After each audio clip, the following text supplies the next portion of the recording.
worst possible thing you could say when you walk into a car dealership. I spent 5 years with Mercedes-Benz, 5 with General Motors, and the worst thing a person could say when they walk in is, if you could just get me to this payment, we got a deal. So your loan's probably still like 19, which means you got to pay to get out. You're upside down. It's called negative equity.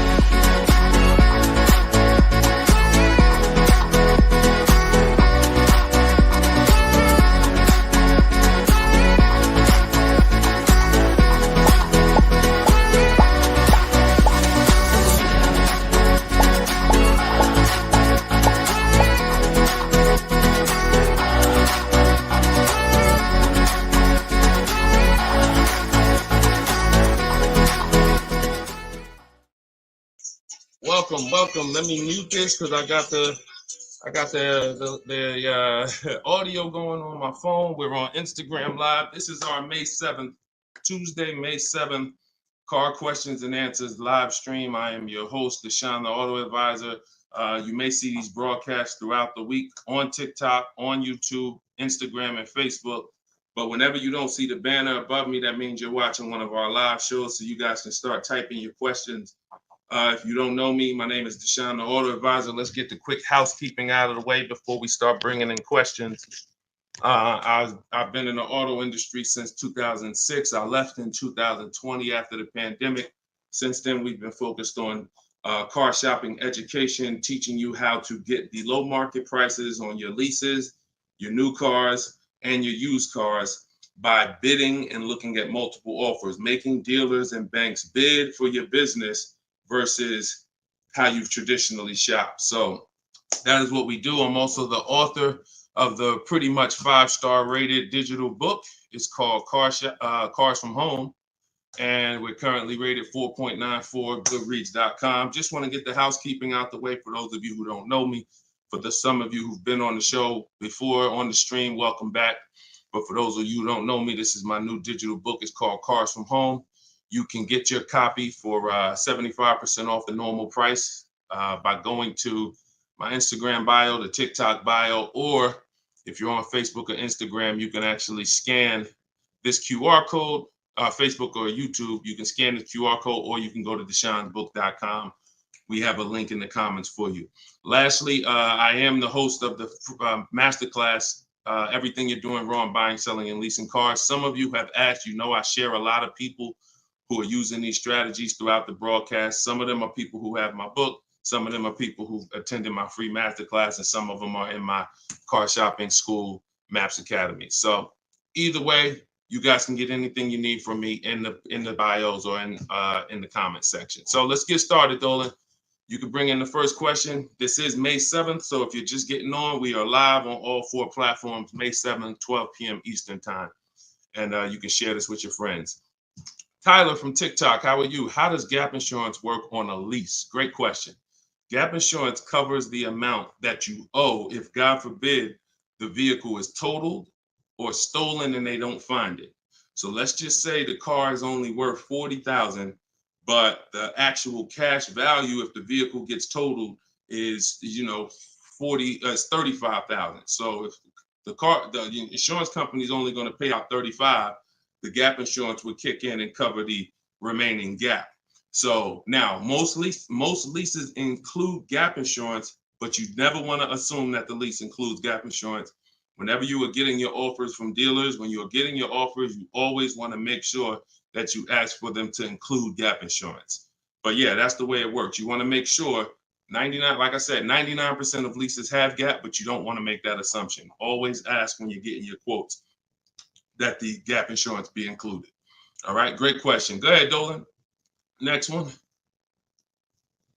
All right, keep sending your questions, y'all. I see you on Instagram. Those of you who are on Instagram, you click that thing that looks like a paper plane, and you can actually see that you can easily invite a couple of your closest friends to the broadcast just so they know about this information when they need it.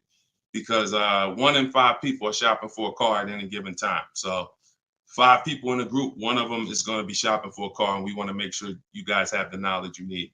Go ahead, Dolan. Guys, make sure you are typing your questions all in one question. Try to get it all in one question. What's up, Instagram? This one says new car parts are hard to replace. The dealership wants old cars back. Anybody who's in the business of buying cars wants cars. So it's not just the dealerships, it's the online buyers, CarMax, Driveway, Carvana. They want cars. Local people who buy and sell cars, they want cars. Wholesalers who buy cars to sell to dealerships, they want cars.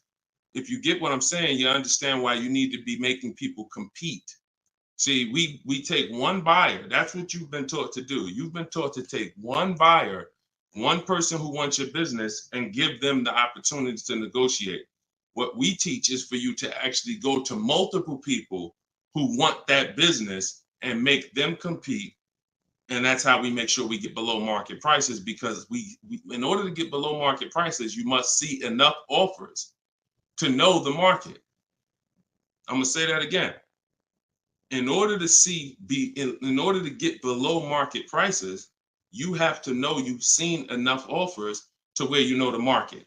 Could y'all keep running up the likes on TikTok? Every time we say something that you like, if you could just tap the screen, it runs the likes up and it gets a lot of people's attention on TikTok. Let them know they need to be here.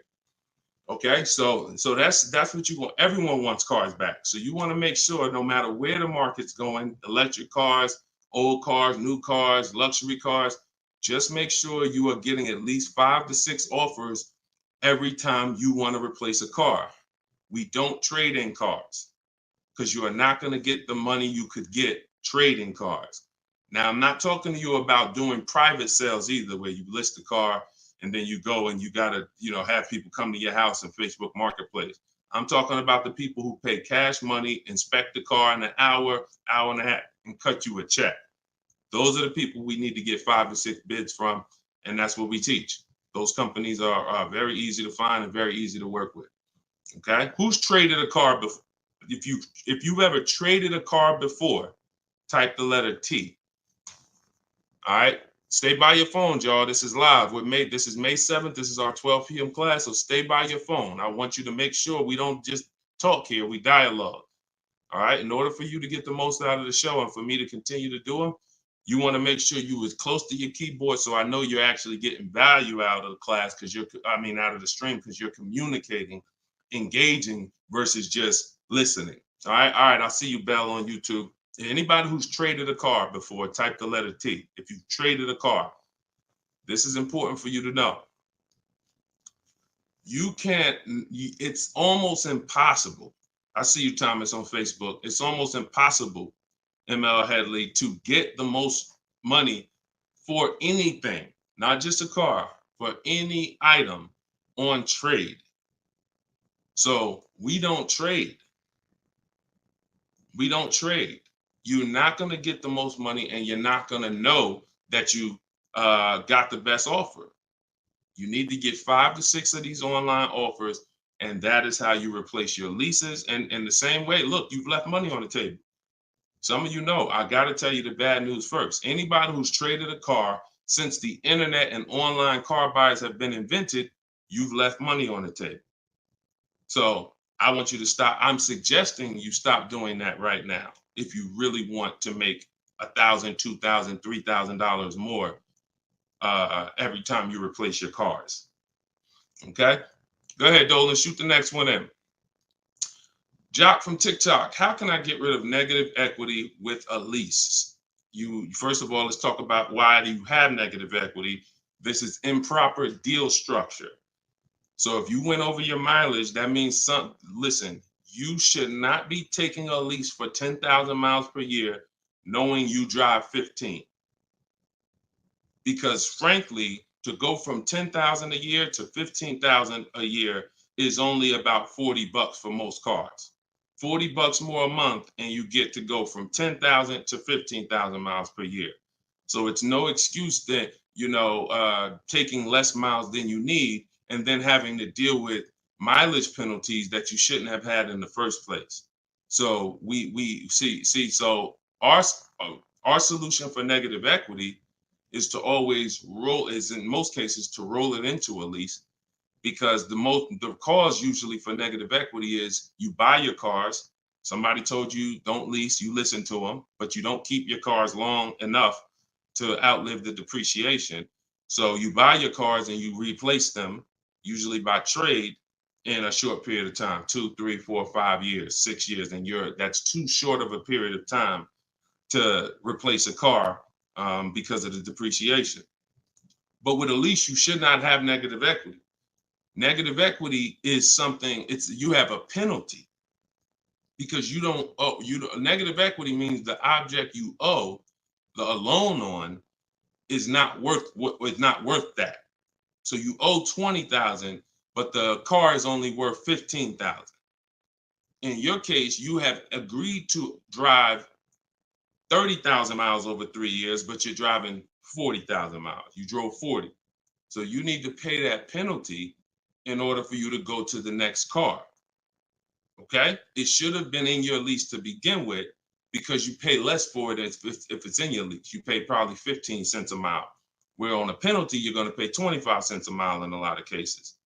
So what you want to do is you want to consider this: staying in the car, waiting to the end of the lease, and if whatever your mileage penalty is, rolling it over to the next car as far as work your deal out. This is what I would be doing. One, I would do an equity assessment. Before we even talk about this, you need to do an equity assessment. The equity assessment is step 2 in my process. The name of my book is Cars from Home, 7 Steps to Saving Time, Money, and Avoiding Dealership. So it takes you all the way through the journey of getting your car from home while you are at home. So the second step, which is right after we decide whether we're buying or leasing, is we must do an equity assessment. Some of you, who has a car that they're going to be replacing to get a car? Type me. If you have a car, it could be a lease or it could be you own it, but you're going to be, next time you car shop, you're going to be replacing that car. Who's in that situation? Type me. Stay by your keyboards.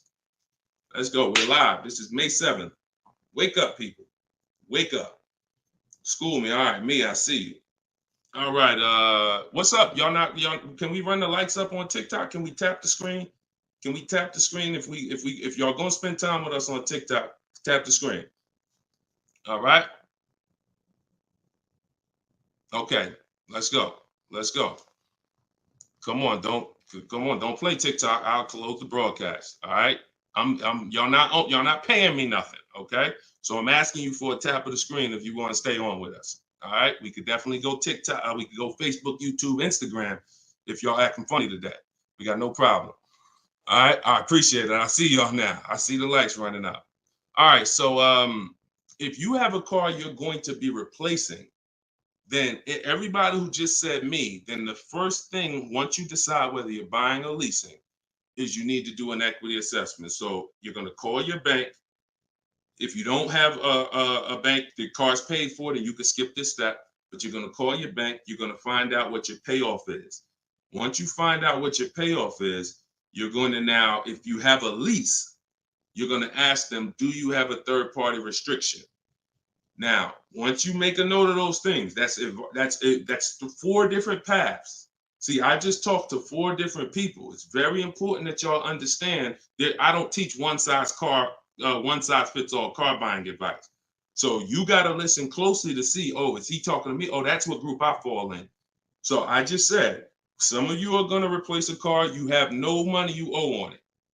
You don't need to call your bank. Everyone else, lease or purchase or finance, you need to call the bank, and then you're going to ask for your payoff. Once you have a lease, you're going to do this next step. So some of you who don't have a lease, you don't have to do this step. Then you're going to ask, do I have a third-party restriction?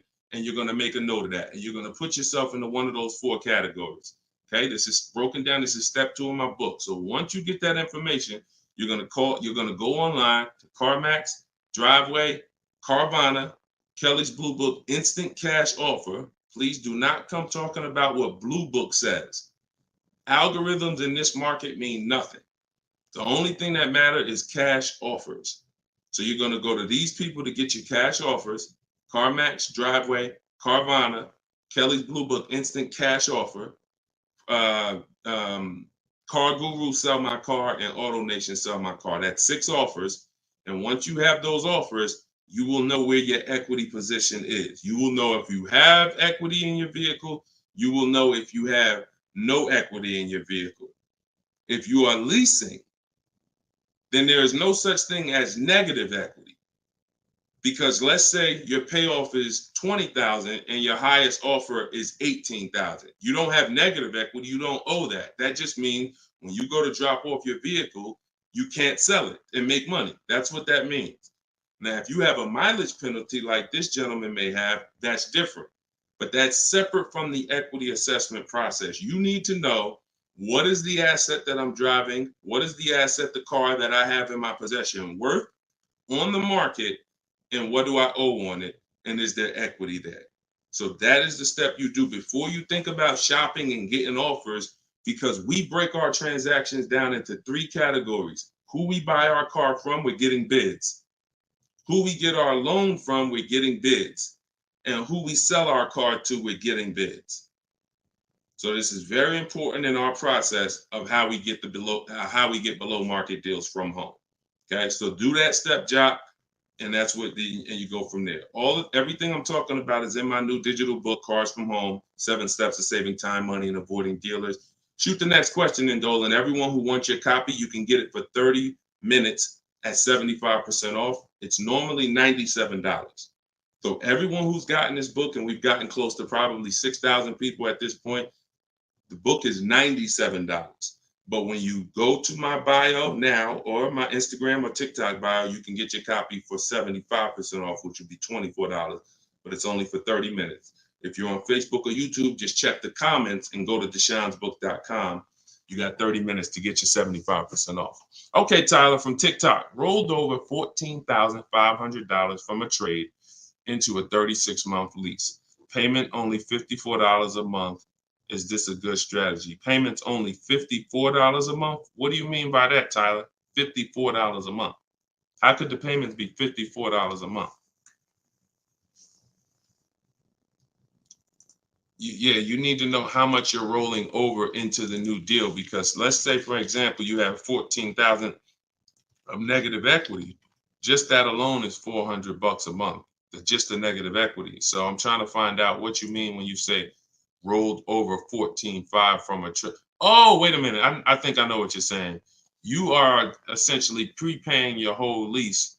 What he's saying is he's taken all of the car that he is trading, which I just told you how much I'm not a fan of that. But he's now essentially doing a one-pay lease, or you're doing a huge down payment.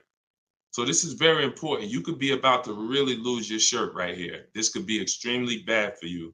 You need to make sure you check what I'm about to say to you. If all of that money is being treated as a cap cost reduction, which is essentially a down payment on a lease, let's just say your payment would normally be, matter of fact, let's do this math real quick. And this is why having a consultant and having an advisor and getting education saves you thousands of dollars. Now, $14,500, you are talking about, if you put that into a payment form, your payment would be $400 a month higher, plus the interest on that, plus the taxes, plus the interest on that. So let's call it $430 plus this $54,000 this $54 a month. So let's say your payment would have been, without you trading, would have been like $485 a month. So if they're treating all of that as down payment, then here's what's happening. You're just prepaying the lease. So you have no protection. If that vehicle gets totaled, you are out $13,000. You won't be, anything you put into that vehicle, you're out. That money's gone if the vehicle's stolen or totaled. So what it makes more sense to do is to see if there's multiple security deposits that you could put. You need to get your offers, though, with no money out of pocket, because you can't look at one-pay leases and you can't look at multiple security deposits if you don't know what the original deal was without them. So if my payment is $500 a month, and then if I put multiple security deposits down, it lowers it to $450 a month, then that could be a good offer. If it lowers it $20 a month and I got to give them $6,000 to hold, then it doesn't make financial sense. That's not a good return on you holding $6,000. But I'm always comparing it. This is something we teach called advanced leasing strategies. This is not for everybody. So but you need to determine when you're doing a one-pay lease, all you're doing is giving them all of this money up front so they can lower the actual interest on the lease and see what the payment comes out to with the lower interest. So you have to get offers without down payments. This is why I'm saying when we shop, we never shop with down payments, whether we're buying cars or leasing them. We never shop with down payments because when you're putting all this money in, you can't assess the deal because you don't know how much of this being a low payment is because I put all this money down. You need to know you have a deal before you consider what monthly payments is going to be. If I'm getting a lease and I shop my offers and my lease deal is under 1%, or my best offer is under 1%, no more than 1.5, somewhere in between there, I know I have a good deal, regardless of how much I'm going to put down. So, and when it comes to purchasing, I need to know people worry about the payment. Some of you are worried about the payment. You don't care about what you're buying the car for, and you're worried about the wrong thing because you're thinking about the loan you're getting. You're not thinking about the car you're buying. Before you think about, hey, what's a good payment on this car? No, the better question is, who's the dealer that's going to sell me that car for the lowest price? Deshone, I want to get this BMW 4 Series. What's a good payment on that? No, you're going to get a BMW 4 Series. Who's the dealer that's going to sell you that BMW 4 Series for the lowest price? If 20 dealers, if say 10 dealers have that car, $60,000 car, some dealers are going to sell it for 65, some are going to sell it for 60, some are going to sell it for 57. You need to get these offers before you worry about what the payment's going to be. And that's a whole different philosophy. This is what I teach. So I'm never going to be in the business of not teaching you to understand the numbers because we make it simple. Whether you're using my book, whether you're paying attention on these live streams, when you are shopping multiple offers, you eliminate this. You cannot be a payment shopper because you'll just be throwing money at deals and thinking you got a deal, but you didn't get a deal. You just threw so much money at it that it lowered your payment to something that you felt good about. Doesn't mean you didn't overpay for the car. All right? Very, very important, y'all. This is $3,000 to $5,000 to $7,000 to $10,000 mistakes. These aren't $100 mistakes. Listen, look, people right now are so distracted. They are asleep. They are asleep. The only way people could continue to make money is people stay asleep. It's not so when I tell you the conversation, you are taught to, when you're buying a house, get help. Make sure you have a plan. Work with the best people. Get a home inspection, even if you're not going to buy the house, right? Don't you get a home inspection even if you're not going to buy the house? Don't you risk $400, $600, $800, even if you're not going to buy the house? Why? Because you want to protect yourself from making a $20,000 to $50,000 mistake. But with cars, this is the only thing that you think, oh, I could just do this on my own. Knowing that every time you buy a car, you have a little buyer's remorse. You hope you hope you didn't overpay. You hope you didn't. So lock in. The only way you are going to win and be like these people that I show on the show all the time, like you see just a ton of people that's paying ridiculous prices, below market prices. And I got more to show y'all. Like my next show, I got like 3-4 million people that hit me with their deals they got in the last 2 weeks that I haven't even pulled in yet. Like you're not going to get these prices until you take car buying as serious as you take buying a small house. Once you start doing that, then you'll start saving 5 and 10 and 15 grand on some of these cars. Until then, you're gonna keep just moving the way they want you to move. Go ahead, Dolan.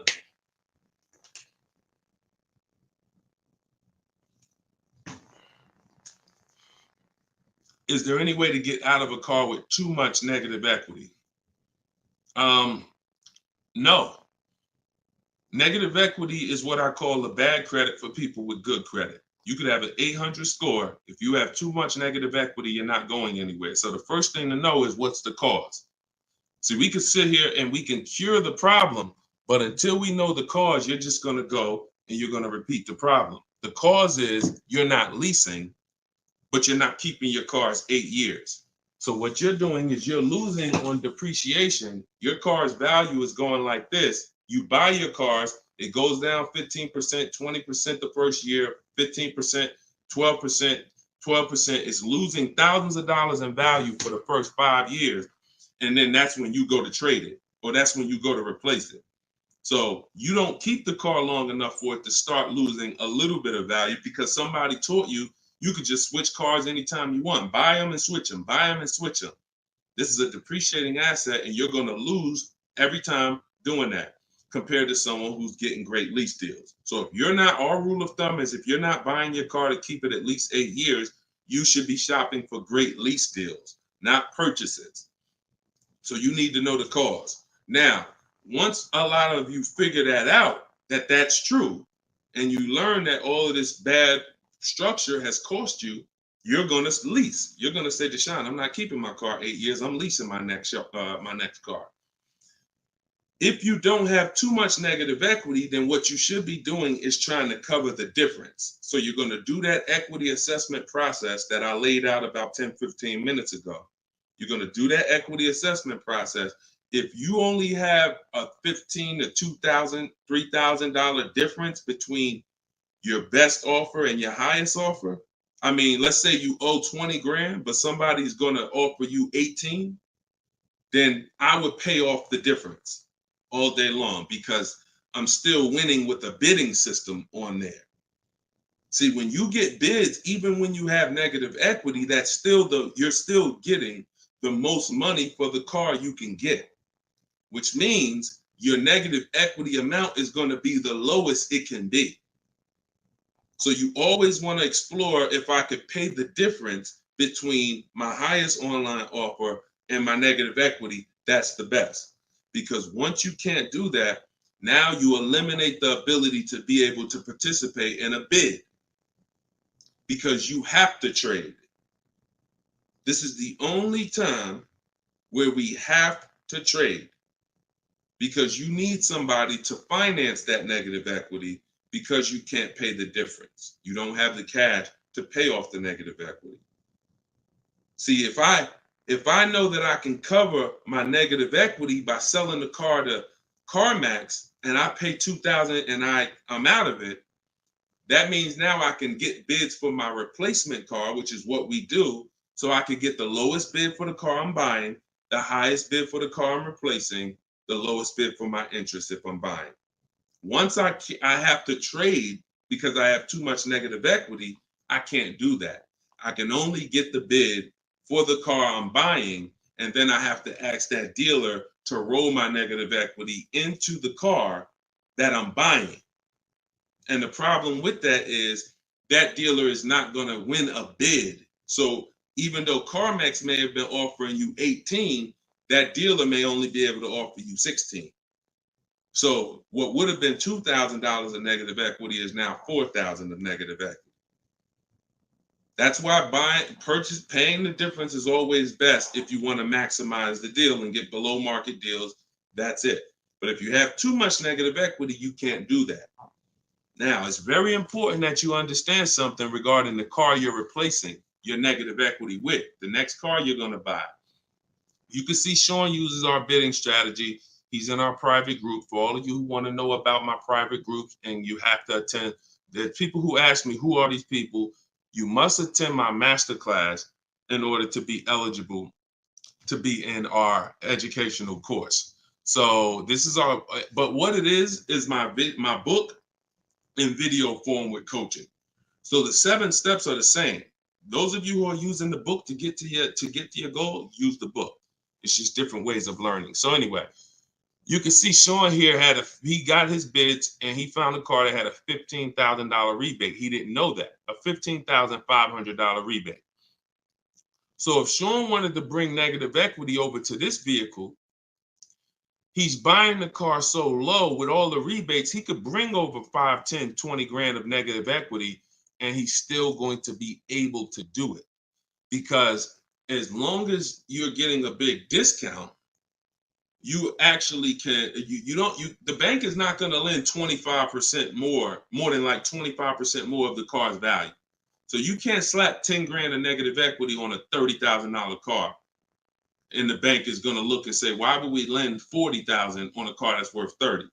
There's something called loan to value ratios. It's in all forms of lending, loan to value. So you have a cap based on the price of the car. There's only 25% or so more that the bank is going to lend. So if you're trying to do no money down deals, having too much negative equity prevents those. So this is why we need to get out of negative equity and stay out of it and start leasing. Stop buying your cars. The only time you actually switch from a purchase with negative equity, I own my car and then I'm switching to another car and it's a purchase, not a lease, is if you had like an emergency. You were going to keep the car 8-9 years, but you just had a bunch of kids and now you need a whole different car. It's a life, but if you're not keeping the next car 8+ years, you shouldn't be buying again. You're going to be back in negative equity every time. Okay? All right. Go ahead, Dolan. You can shoot the next question. TikTok, I see y'all. We are live. This is May 7th. This is our 12 p.m. Eastern time show. If y'all can, every couple minutes, if you could tap the screen, if you're enjoying the show, if you're enjoying the stream, keep running the likes up on TikTok. Appreciate y'all. All right. Instagram. My lease on a CX5 is coming up. CarMax value is showing 21,000. My buyout is like 18. Should I buy it and keep it? No. Why would you go from a lease with a great, and look, I'm going to talk different on every show because I know some of you are new. Okay? Who's new here? If this is your first time ever on a live broadcast, on a live stream with us, just type the number 1 and then we'll answer the brother's question here. Who's new? All right, I see you, Khaleesi, on TikTok. I see you. If this is your first time on a stream, you've never been on Car Shopping Questions and Answers with us, type new. Okay, I see you, Matt, on Facebook. I see you, Vince, on Facebook. Melanie on YouTube. DJC Square, I see you. Okay, I see you, John, on YouTube. Okay. All right, TikTok quiet today, boy. I never saw TikTok this quiet. They ain't hitting no likes or nothing. That's all right. God bless them. God bless them. All right, so Instagram. Let's talk about this. Let's talk about this equity position you're in. Right now, you could sell that lease and make $4,000. Why would you want to go from a lease, which is a not keeping my car 8 years? I want full warranty. I want low payments. I want to drive a lot of car for a low amount of money. Now I can shop for this new deal, get a great deal on the CX5. Just so you know, understand something. CX, look, let me show you something. This was Tiffany rode in, and Tiffany got a Mazda CX50 a couple weeks ago, not too long ago. Look at this. So let me show you just kind of what this could look like in a great world. So you understand, she got a 2024 Mazda CX90. She literally paid 44. The sticker price on it was 44,000. She used our system. She actually wrote. This is a testimonial about the book, so you can see at the top says, "I believe we got a great deal from what we learned from the rest of the book." So look at this. She got bids, $44,800 vehicle. She ended up getting a $6,530 discount. That was her best offer. And then, so her lease payment on this would be incredibly low if there's a good lease program. But you're not going to save this kind of money negotiating. You want to sit at home, get bids, contact at least. We don't make a decision until we get 5 to 7 offers. We will not make a decision on a car until we get 5 to 7 offers, because 80% of dealers are overpriced. So you say you can get you might be able to get a lease price on this car for, $400 a month, no money down, for, $450 a month. Something, it might be lower. I don't know what the below market deal on your replacement Mazda is going to be. And then you could actually put that 21.4 in your pocket. So you could say, hey, the difference. So you would sell the car to CarMax for, and you would make $3,400. Just so you know, my mother sold her Mazda 2 years ago when the prices were real high, and she made $10,200. So why would I go from being able to do a deal like that, getting a new car, low payment, no money out of my pocket, put $3,400 from my old lease into my bank account? Why would I want to go from doing that to buying a used car, which is buying a 3-year-old Mazda, which is what you're suggesting when you say, should I buy it and keep it? What about that deal makes it better? If you figure this, Your buyout's 18. What's the payment on $18,000 plus taxes? 20 grand, 21 grand. What's the payment? 400 a month for 5 years. So why would I go and buy a 3-year-old used Mazda for 400 a month when I could go and I could lease a brand new Mazda for 400 a month and then turn around and again, if you're not buying this car to keep another 8 years, it makes no sense to buy a used car right now. It makes zero financial sense. Not only that, you're gonna spend the same amount of money over the years that you could have drove brand new leases for. There's no benefit. There's no benefit. This is what it is. We've seen this thousands of times over the years, hundreds at least. You know, I know it's happening thousands of times. People are buying their leases every day. They're not realizing they're just buying a used car. That's all you're doing. So I go from leasing to buying a used car, which means something in me has to change. Those of you who are buying used cars, you should be buying them to keep 8, 9, 10, 12 years. Not 4 years, 5 years, 6 years. You're driving old cars for the same prices you could be driving brand new leases for. Same prices. So why would I drive a bunch of older cars, 5, 6, 7-year-old cars? By the time I pay it off, it's 10 years old, 11. Why would I do that if I could be driving brand new cars for the same prices? So it's important for you to understand. That's why this is the first step in my process is we got to know, should we buy or lease? And the only people who should be buying are 8+ year people. The goal is to keep the car 8 or more years. Then we're going to buy it. Yep. I'm here. I see you. You know, I always butcher your name, but let me just call you EP. EP, I see you. Go ahead, Dolan, shoot the next one up. We got a couple more minutes. We're on here for a couple more minutes. How do you negotiate a purchase online? Looking at a car 3 hours away and I'm not able to go in person. So what I would do if you've done all the research to make sure that car is a great below market price, if that's a below market price, then what I would do is I would call and verify that there's no fake fees that are not online. So when you see a car that has a $28,000 price, we're going to call and make sure that what the fees are should only be tax, title, documentation fee. Tax, motor vehicle fees, and documentation fee should be the only prices, only fees. And once I verify that, what I'm going to do is I'm going to go home. I'm going to get out there immediately, and I'm going to see the car. And if it's a great price where I'm saving $2,000-$3,000 above below the market value on those cars, then I'll go out there and I'll make sure that I post up in a motel for one day, because you never want to go out there and take the car immediately, because unless you're paying cash. If you are paying cash, that's different. But if you're getting a loan, we need at least one day to do our bank bidding process. Because you could go out there and say, all right, now this is the best price on a used car. Yeah, but now I'm going to pay 2 points, 3 points more in interest, letting the dealer get me the loan. So I'm essentially giving that $2,500 or $3,000 that I saved right back to the bank. I'm not giving it to the dealer, but whoever the bank is. So we always need one day to come home, let banks and credit unions bid so we could get the lowest interest rate. And then we call that dealer and we let them bid against it. But that depends on how you're going to pay. But that's the process. You get out there, you test drive the car. That's why all of our used car research is done from home. All of our used car research is done from home. By the time we get to the dealer, the only thing we're doing is going there to test drive the car and lock up the deal. The prices we've already verified is the lowest prices in the market. So once we verify there's no bogus fees, that's our process for wrapping up the deal. That's right, man. You know I'm always watching and unlearning and relearning, boss man. Appreciate you. I appreciate you, EP. Always a pleasure. All right, go ahead, Dolan. Yeah, some of you are looking for your used cars locally. There's no way you're getting the best prices.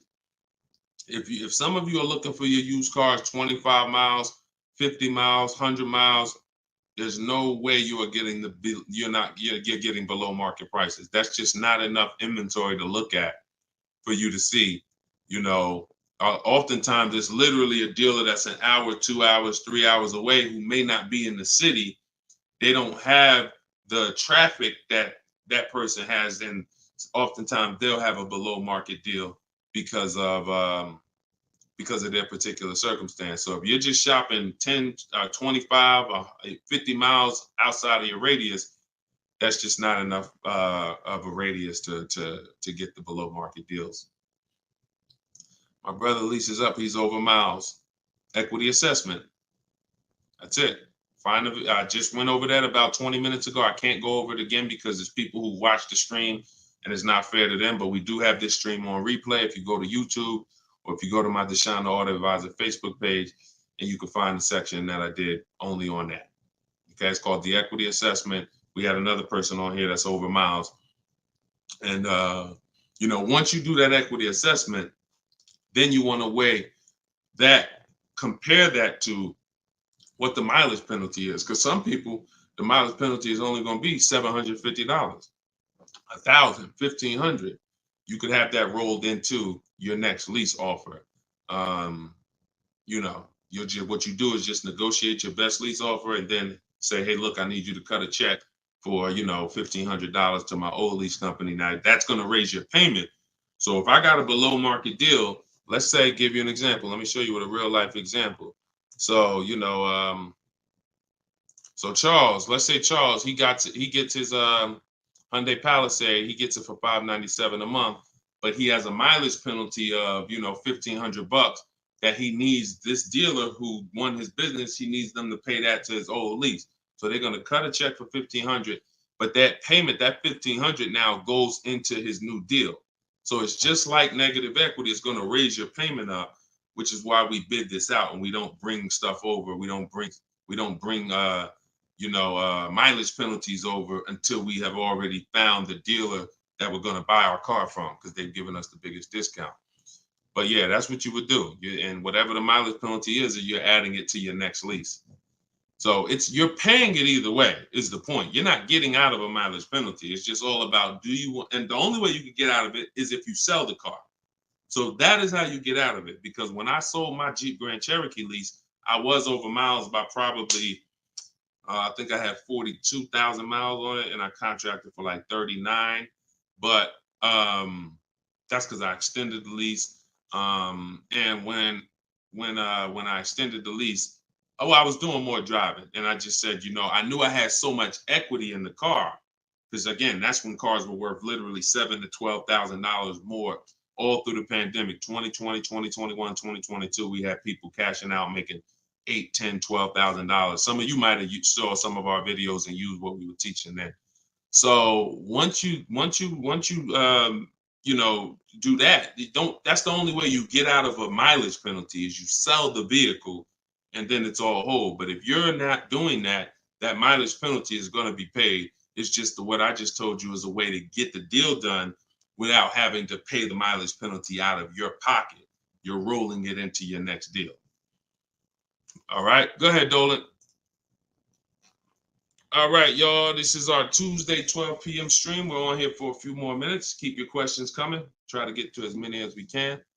Everything I'm teaching y'all, if you guys do not want to remember this, if you're like, Deshone, I want something where I can see step-by-step your plan, you want to go to deshonesbook.com. We got the banner on the screen. If you're watching us on TV, you can scan the QR code with your phone, and you can get my new book. It's a digital book called Cars from Home, 7 Steps to Saving Time, Money, and Avoiding Dealerships for 75% off. So you'll get it for $24. You won't pay the normal $97, but it's only for 30 minutes, okay? After 30 minutes, it's normal price. You guys that are on TikTok, you can get yours in my TikTok bio. There's a website there, as well as in Instagram, my Instagram bio. All right, get your 75% off if you don't want to get it, if you don't want to remember any of this. All right, so Guitar Jams, YouTube, what's the best price to negotiate over sticker price? For example, a car is a $26,000 sticker, but I'm only wanting to put $27,000 in cash. Is $1,000 difference enough to avoid all BS fees? See, that's a problem. See, let me show you how you're actually hurting yourself by doing this. You're not getting bids. You're not getting multiple offers. If you're looking at a new car like this, a $44,000 car, You go in and you assume what a good deal is going to be. We never assume what a good deal is going to be. We have to reveal what a good deal is by getting multiple offers from home. So we sit at home. In my way, we use the computer and we're going online and we're going to dealers' websites. I have scripts in my book. So all you're doing is copying, pasting my scripts to use this. Now, if you're doing it your way, you just want to make sure your goal, you could do it by phone. I don't care how you do it, but your goal is to get 5 offers. Because until you get 5 offers on these new cars and on these leases, you're not going to ever know what the best deal really is. Because 80% of dealers are overpriced. So when you look at something like this, if you said, okay, $44,820 car, like the one I got on the screen. If you went in there saying, well, I only want to pay $46,000 all in. Look at what she paid. She paid net $40,300. Look, this was her base price. She got $38,289. Her net price was $40,300.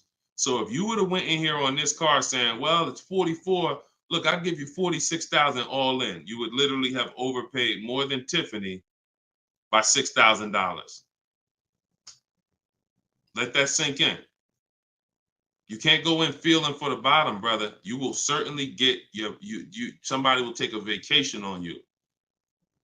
Their commission they're gonna make, well, that's probably an $8,000 profit deal to the dealer, $6,000 profit to $8,000 profit, and somebody's getting a $1,500 commission on you because you just went in. Oh, let me guess what I think a good price is going to be. Not knowing if there's any rebates on the car, not knowing anything about it. I'm just going to guess. Look, what if Sean would have went in? Look, what if Sean would have went in talking about, this truck is $73,000. I'm gonna offer them $73,000, but they gotta include all the tax, all the fees. I'll give you the asking price, but you gotta include all the tax and fees in. Look, he ended up getting with bids $57,000. He would have overpaid by $20,000, $15,000. And I'm sorry to tell you that some of you are doing it every day. You've done it on all your cars. You've overpaid, not using these strategies. And I want you to stop. You're free to do what you want to do. You want to stay in the old way. But the people that you see that are getting these deals, these people that are posting, listen, when you get a great deal, you post the deal. See, when you get a car, pay attention, yo. Pay attention to what I'm about to say. It's very important. When you actually have strategy to get great deals, you actually post the deal. This is our private group where we post our deals. Look, people are not just happy about the car. Look, Eddie, I ended up getting multiple offers, got a Toyota Camry hybrid. This was last year when these cars were literally on fire. Look, quote, getting quotes as high as 10 grand over sticker. Look, I got $2,086 under sticker. $10,000 over sticker was his highest quote for this Toyota Camry hybrid. There are people who paid that. There are people that paid 5 grand over sticker for the same car Eddie got. There are people who paid sticker. Thought they were getting the best deal. Man, I got mine for sticker. He got his $2,086. Some of you who might see this broadcast, you might have said, you might have the same car. Deshone, wow, man, I got that same car. I paid 4 grand over sticker to get mine. Yeah, Eddie at the same time, same year, paid $2,086. Sorry to tell you, but you overpaid about 4 or 5 grand. This is real. We're not sitting up here doing this talking about hundreds. There's nothing y'all hear me talk about in these streams that had hundreds of dollars. And frankly, unless you are rich, you can't afford to lose $2,000, $3,000, $4,000 every time you buy a car. You can't afford it. This is where you're losing. So what I would tell you, Guitar Jams, is do what I just said over the last 10 minutes. Get bids. If you want the system for doing it, that's in my book. If you want to do it your way, I don't care how you do it. Just get at least 5 to 7 offers so that you can see where the best offer truly is. 8 out of 10 dealers are overpriced, and you don't know how bad they're overpriced until you get all your offers. 10 grand overpriced, 5 grand overpriced. All right. Go ahead, Dolan. Shoot the next one in. Great question, though. Can you get a deal when you build your own car? Absolutely, Sherry, but you want to get those offers before you agree to buy something from anybody. So if I'm ordering a car, I'm getting 5 offers, 10 offers. I'm getting 5 to 7 offers, not 10 offers. See, in my book, I have a process called the 25 to 5, where we connect with 25 dealers online in 20 minutes. And our goal is to get 5 to 7 offers in 48 hours. So once that happens, we don't order a car until we verify the car doesn't exist in the market. See, because when you walk into a dealership or call 2 dealerships and they say, oh, we don't have that car, but we could order it for you. Now, what are you doing? You only talk to 2 dealers. What about in the 25 dealers that we talk to? What if 7 of them or 10 of them have that car? So you just talked to 2. Now they got you ordering a car. We don't order until we talk to these 25 dealers online and they tell us, hey, nobody has it, or it's only 2 out there, then we might order. But that car could be sitting right around the corner from you, or 30 minutes away from you. People could have 5 of them. An hour away from you, people got 3 more of them. But because you're just local, you think, oh, I need to order this. We don't order until all of those dealers tell us we don't have that car. And then when we send out our order request, we're getting quotes from all those dealers. So we're getting probably at least 10 offers. When we go to order, we're probably getting 10 offers because all of those dealers we've already been talking to. And any of them could order us a car. I had a young lady 2 years ago, no, last year, the new BMW came out, the new BMW X4M, and she got quotes. And to order, nobody wanted to give her below sticker price. Some were higher than sticker. The person who won the bid was giving her $3,000 below sticker. But the car had a bad lease program though, so she ended up not getting it. But $3,000 below sticker. If she was purchasing that car, that would have been a ridiculous deal. Brand new BMW, new body style, $3,000 below sticker. But that's bids. And we do that in 45, 60 minutes. Before you even get home from the grocery store, we already got the bids, and we're not putting in 60 to 90 minutes to get this done. So my process is not just money, it's time. I don't want to spend more than 60 minutes to get a car. And I could get any car, any price. All of these people that you're seeing, Danielle, Kimberly, Bonita, all these people right here, Charles, they could get that Zafrina, they could get these cars, they could get these same deals that y'all seeing, and they're probably 90 minutes. Some of them might be 60 minutes because it was their first time, second time, some of them. Second time you get it, you're probably 60 minutes because it's a repetitive process. Getting a car, getting these bids is so repetitive, you'll see. This is what I should have been doing years ago. I don't know why. So easy. All right, go ahead, Dola. Shoot the next one in. What's up, Sus? Ralph Morales. K. Michelle, I see you. That's not the K. Michelle, I know. What's up, John? I see you. Steps if the lease has a third-party restriction. So if the lease has a third-party restriction, we're going to get bids from whatever dealerships make the car. So if there's a Nissan and I have equity, if I have $2,000 or $3,000 or $4,000 in equity, then what I'm going to do is I'm going to call and I'm going to get bids from the local dealers, because a third-party restriction means that it doesn't mean you can't sell the car. It means you could only sell to a local dealer who makes the car. So we still get bids. We get 3 to 5 offers from used car managers. And whoever makes us the best offer gets the car. And then they'll cut us the check for any equity that's in the car. But we always need to get the offers online, because that's going to tell us if we should even be pursuing. If we don't have any equity, or it's at a break even online, there's no reason for us we don't have any equity in the car. We're just going to return the lease. But the process of doing this is to prevent what a lot of people have done. You dropped off your car 2020, 2021, 2022 at a dealership. If you dropped your old lease off and you didn't do an equity assessment, chances are you gave up a lot of money. And some of you are like, well, Deshone, I did that. I gave them back my old car, but then they gave me a great deal on a new one. You have no idea how much equity they used out of that car or how much they kept. It was, like I said, my mother had $10,200 in equity. She could have literally, they could have gave her, if we would have went into a dealer, they might have gave her 4,000 of the equity and kept 4,000 if we were lucky. So, doing an equity assessment before the lease in process is to prevent giving away any equity when we drop off our lease. All right, go ahead, Dolan.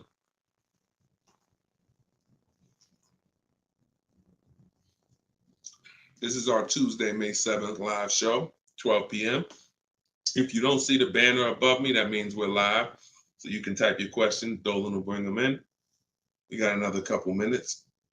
Hey, Deshone, currently in talks with dealers for a good offer. Thanks for all your help. Great. I feel empowered and confident I'll get the best price. Get the book, everybody. Stop leaving money on the table. Thank you, Nico Smooth. See, it's empowerment. It's the only way to feel empowered. You are not going to feel empowered going and negotiating with a car salesman. Anytime you're working with us, it's already set up for you to leave not able to guarantee you got the best deal. Nico Smooth, he's going to guarantee it. I don't know if that's a woman or man, but they're going to guarantee it because they're getting offers. They're getting offers. If you went in, if you had to buy a 100-inch TV and you just went out right now in the first store you found that had one, you just paid it. Or you looked and said, man, I think that's a good price. 100-inch, man, that's only, $900. I feel like that's a great price. Meanwhile, you didn't look on Amazon. Amazon had a better brand for, $200, $300 less. Or Amazon had the same brand, or Walmart had a better brand for $300 less, or Best Buy. These are the same principles. It's impossible for you to go into a car dealership and get a good deal and you don't know the market. The market you only know through getting offers. Once you get the offers, you see what the best market prices are and you pick the lowest one. That's how you get the below market offer. So I'm glad, Nico. Enjoy, and definitely send us your success story. Just like Tiffany did, email me your success story when you get that offer and you close that deal out. Way to go. Go ahead, Dolan. What's up, Todd Billions? Do you need to check dealers in other states? I live in Florida. Depends. We will go with, all right, so some people will do my strategy is called the 25 to 5. We're connecting with 25 dealers online. Some people, they do it through offers. If the state is not too big, maybe their 25 dealers is all, if the state is really big, maybe the 25 dealers are all in the state. But some people, they might only have 12 dealers in their state, and so they're going cross state lines, and that's very common. That's very common. If you look at Sean posted in our group, and he said he ended up expanding his search to 150 miles outside his area to find this deal. He said, I'm going to another state to pick this up, which is something I never would have thought of before, or would have before he attended the class. So he attended my master class. All of you who want to attend my free master class, it's called Everything You're Doing Wrong, Buying, Selling, and Leasing Cars. You can go to my TikTok bio, and you can go to my Instagram bio. We have a comment in the comment section for you guys who are on Facebook or YouTube. But this is, the local business is going to die. When you see and you shop online the first time properly, you're going to find out that the local business is going to be dead to you unless they win the bid. And you're not going to be committed to local anymore, because look, Sean is driving to another state because his best offer, it saves him $4,000. So no other dealer near him made him the other offer. This dealer that's in another state made him, and it's $4,000 better. So literally, if he has to drive 4 hours, 2 hours there, 2 hours back, he's literally making $1,000 an hour. This is the money we talk, big money talk. So yeah, go as far as you need to get 5 to 7 offers and get the below market deals tied. Go ahead, Dolan, shoot the next one up, brother. Great question.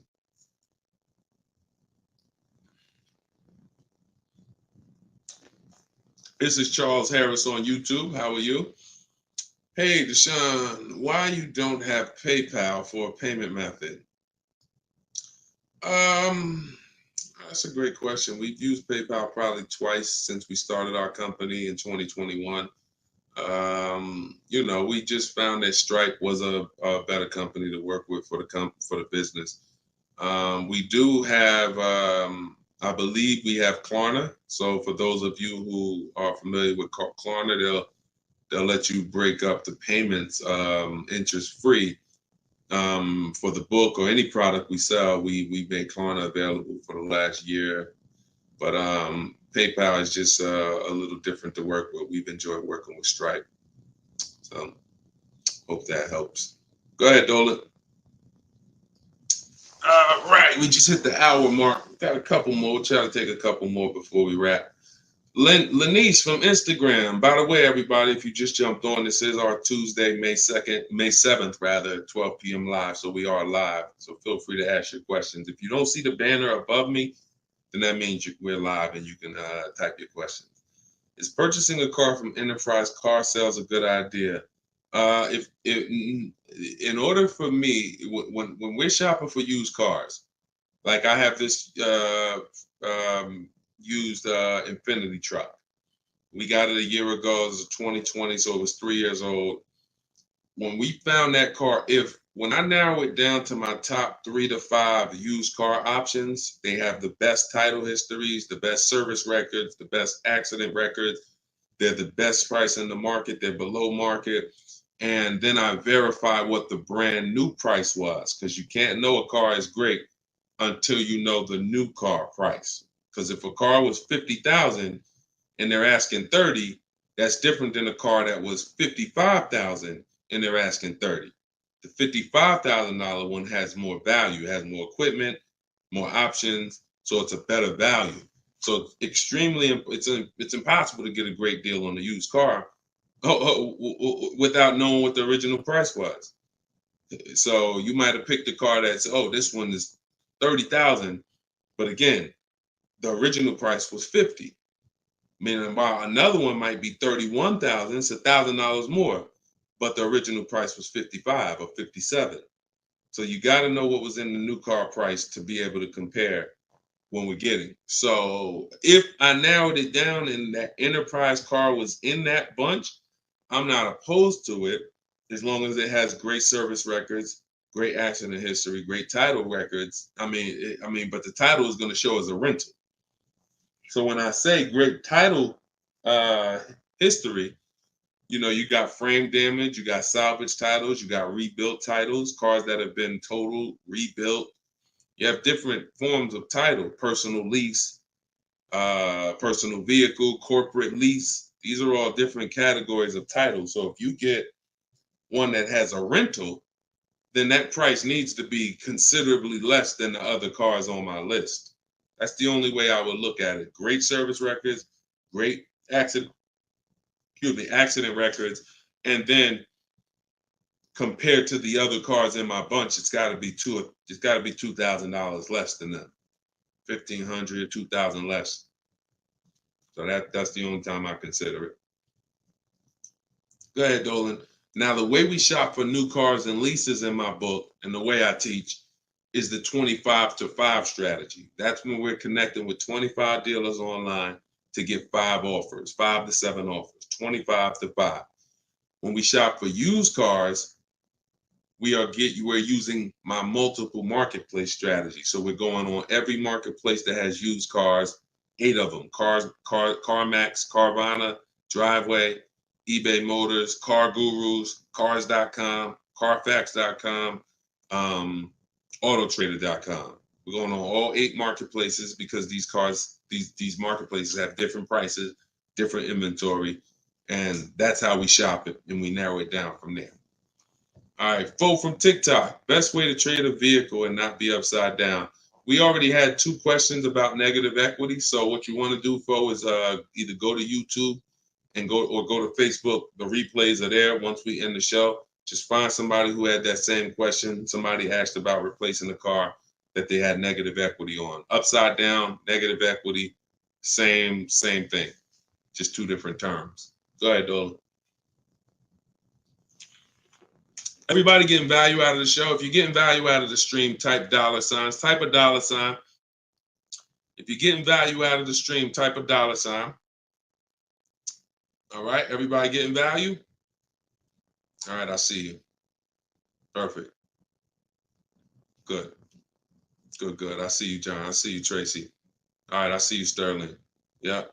I see you, Charlene. I see you, EP. Perfect. Glad everybody's getting value. Charlene said, thanks for the education. I just finished the first read of your book. Now I will start the process to buy a new car following the 7 steps. Congratulations, Charlene. Way to go. Now, some people choose to go the book step by step. So the last step that Charlene just said, step 7 is delivery. So you're not really getting, some people do this. And I can't, it depends on how you learn.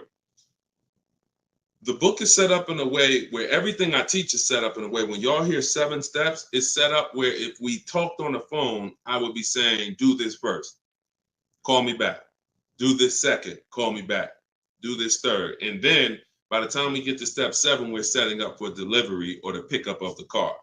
So some people never read the whole book. They just do 1 step at a time and they never see step 7, me congratulating them for delivery until they are at that step.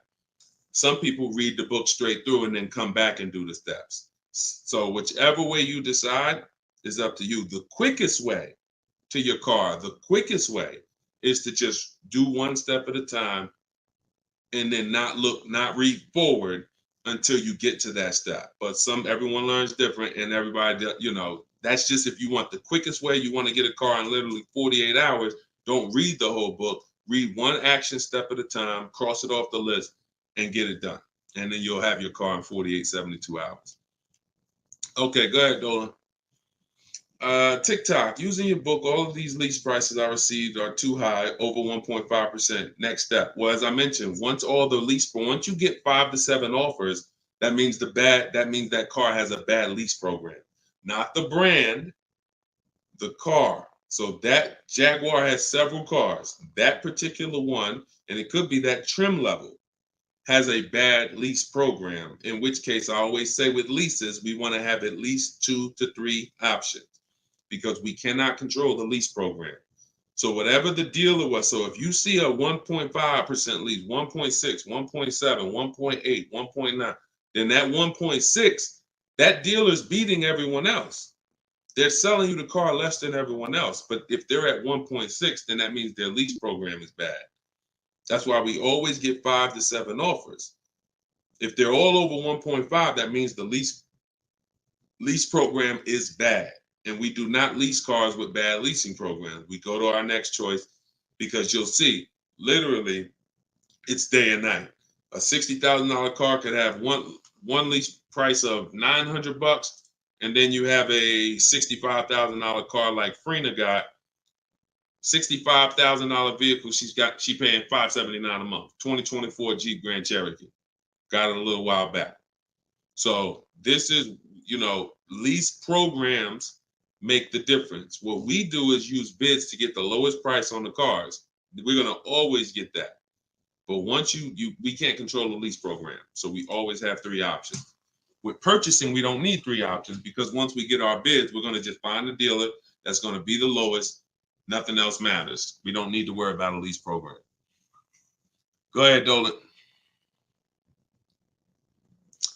German Tink from TikTok, I see you. If our credit is not good, I feel like we don't have room to negotiate. True? No, your credit, you do. You see, again, we're mixing the loan with the price of the car we're buying. That's where you're going to overpay.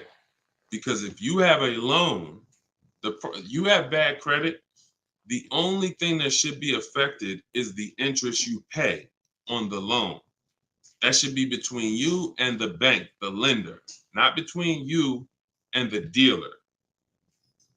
So what your job to do is, if you have bad credit, the lender you get your loan from is going to tax you for it. You're going to pay higher interest than what someone with good credit would pay. But what you should not be doing is overpaying for the car because you didn't get bids. So you can get bids for your car, and then you can use a company that gets deals done, that gets people loans, even with bad credit. And you know, I use Limbuzz. I recommend Limbuzz. I don't use them. I recommend them. So you could either, pay a high interest rate and get a great price on the car, or you could do what most people do: get a bad price on the car and pay a high interest rate because they're going and they're shopping desperately. So in my process, we would get with Limbuzz, get our pre-approval with Limbuzz, and then we would go and we would shop and get bids to make sure we're finding the lowest price on the car. See, once you learn what we're doing and you start doing what I'm telling you, using what we're talking about here, you're going to see the car price is independent from the loan. You've been taught to focus on the loan, which is how much my monthly payment is going to be. Oh, am I going to not be able to negotiate? The car's price we're negotiating has nothing to do with the loan we're going to use to buy it. Okay? So everything that I taught from today, guys, is in my book. It's my new digital book. It's called Cars from Home. You saw it if you were here earlier. We're rated 4.94 on Goodreads.com. Thank you to everyone who's reviewed the book and gave us 5-star reviews. You can get your copy in my TikTok bio for 75% off. That's $24. It'll be in your email in 2-3 minutes, in my Instagram bio. But don't let that timer run out, because then the price does go back up to $97. You can get yours for 30 minutes. And the same thing online here on YouTube, Facebook. We have the banner here. You can scan this QR code with your phone if you're watching us on TV. And this is what we do, y'all. We do these shows throughout the day. You can see on what time we'll be live. So we'll be back for the next one shortly. And make sure when you see us, you hop on and ask your questions, all right? But let's go get these deals. Shout out to everybody who's committed to unlearning and relearning. In order for you to win with what we just talked about, you have to unlearn the way you were taught to car shop. You have to unlearn that and relearn the new way. All right? God bless y'all. Enjoy the rest of your day. See you soon.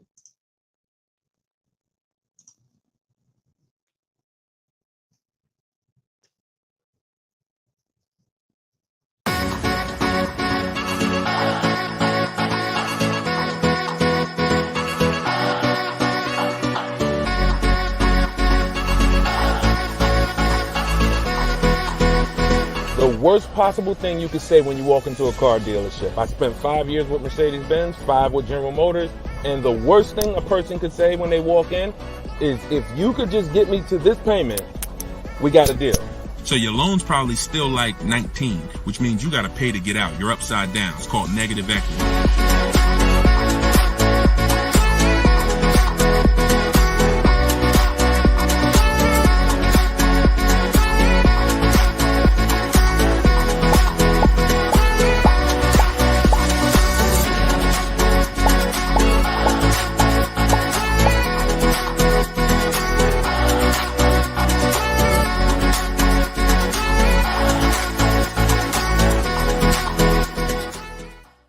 In the next 12 months, if you are car shopping now, or in the next 12 months, I want you to type a 1 in the chat as you come in. My name is Deshone the Auto Advisor. I do these live streams throughout the week to answer questions when it comes to car buying the new way. We've been doing this, helping people really since 2021 through education. And so we teach an entirely new way to car shop.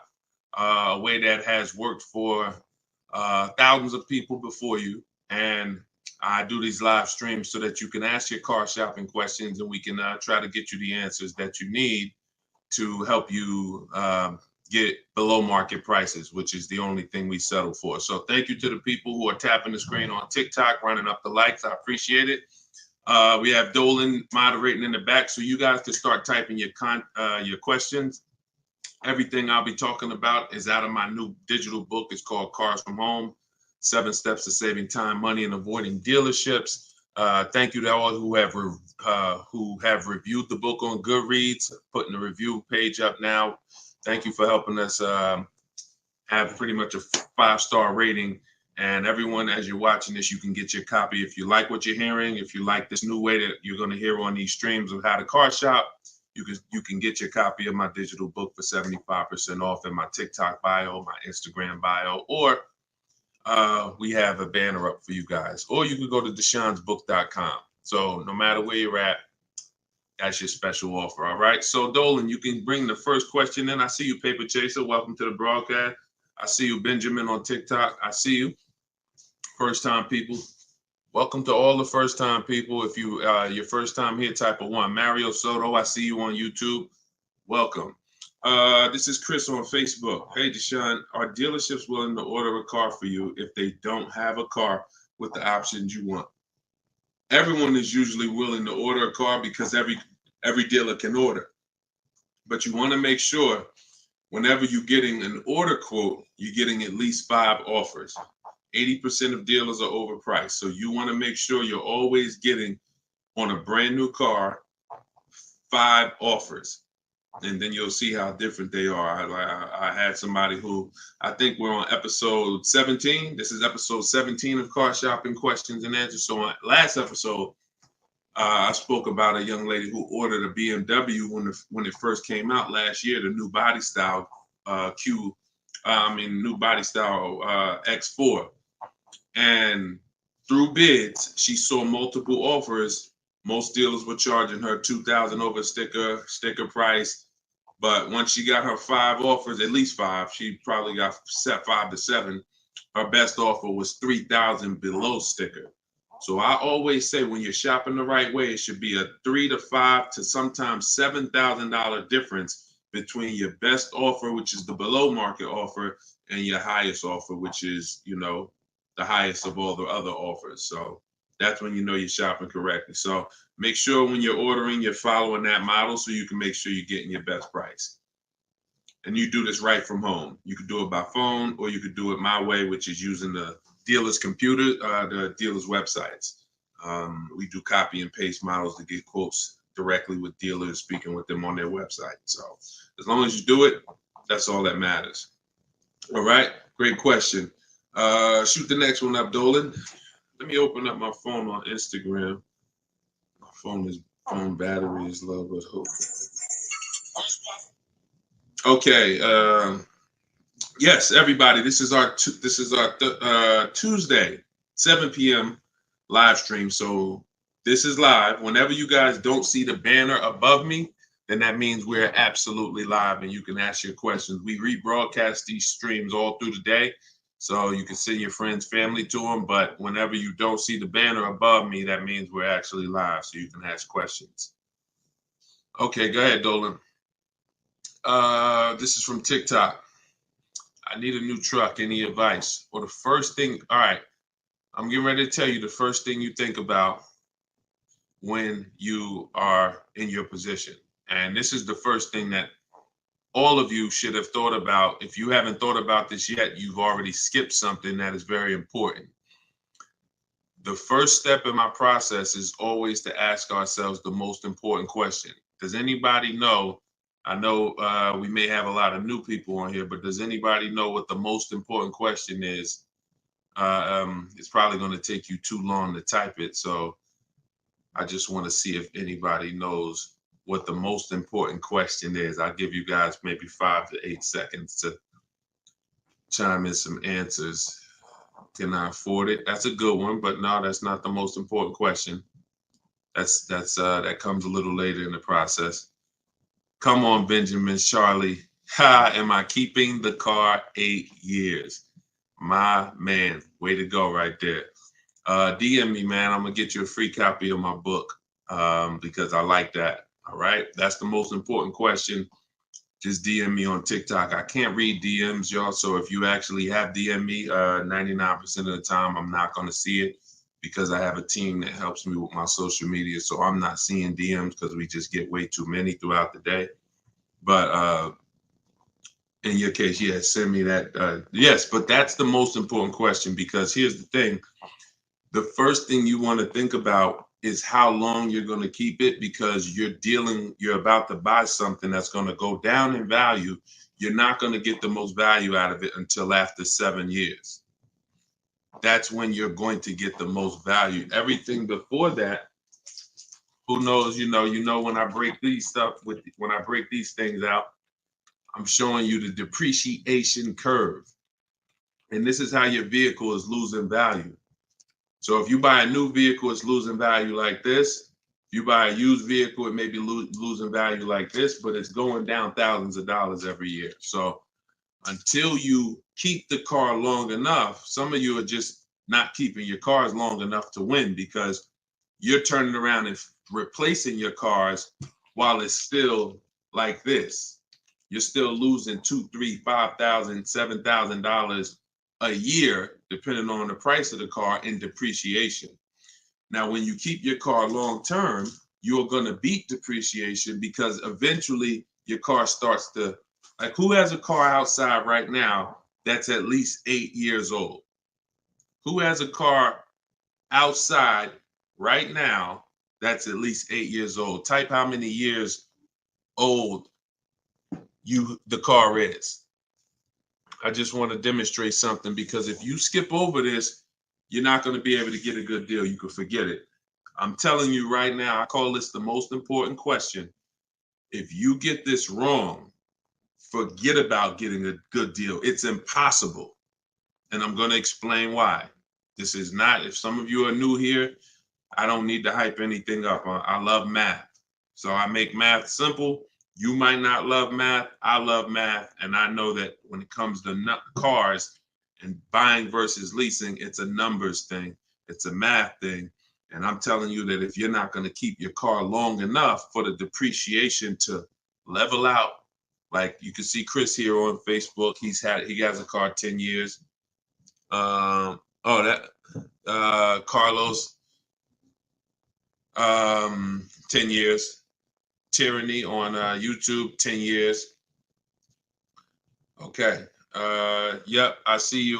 Kura Cindy on Instagram, 14 years. Jeff Walkus, YouTube, 15 years. Now pay very close attention to this.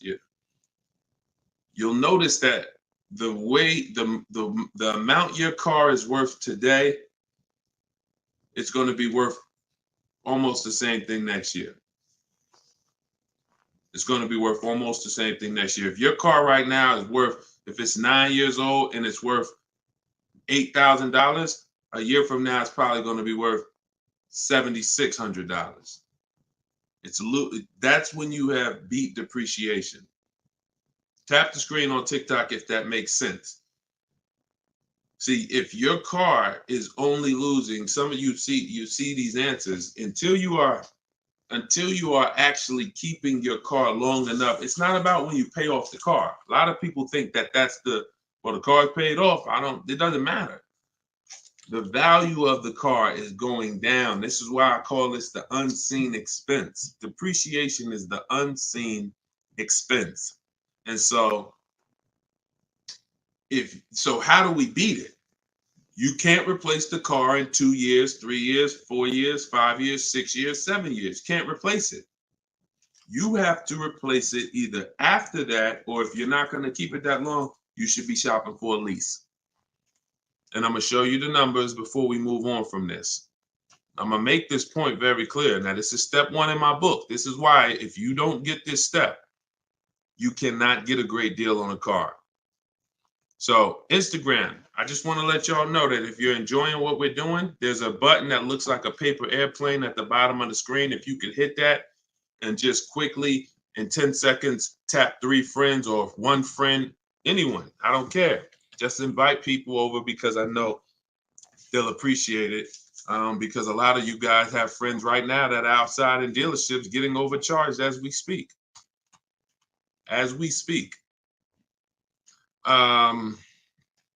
So when you look at long term, here's what you need to see. Look at this. And I'm going to show you to end this question from TikTok, and why this is what I call the most important question. It's the first question: how many years am I keeping the car? Because look at this. I'm going to use an example of this lease deal that Zafrina just got. So now Frina she shops for a 2024 Jeep Grand Cherokee. It's a $65,000 truck. She got an incredible steal on this vehicle. Her payment is $579 a month on a $65,000 truck. No money down. So she did this. She got bids. You're not negotiating for these deals. So I'm just telling you, if you guys want to get these deals, you need to use what I'm teaching you. If you want to get it step by step, it's in my book, in my TikTok bio for 75% off. You won't even leave the broadcast on TikTok. You can get your book for $24 and you'll have everything I teach step by step. And same thing on Instagram, in my Instagram bio. You can get it for 75% off for 30 minutes. So I want to show you guys this. And you know what? That lease deal is too great. I don't even want to use that. Let me use something that our average people are getting no problem. Because Zafrina's lease deal was just ridiculous. $579, $65,000 Jeep Grand Cherokee.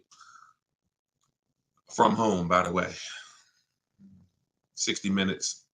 Maybe she put in 90 minutes. It was her first time using this stuff. 90 minutes. So Danielle got $550 a month.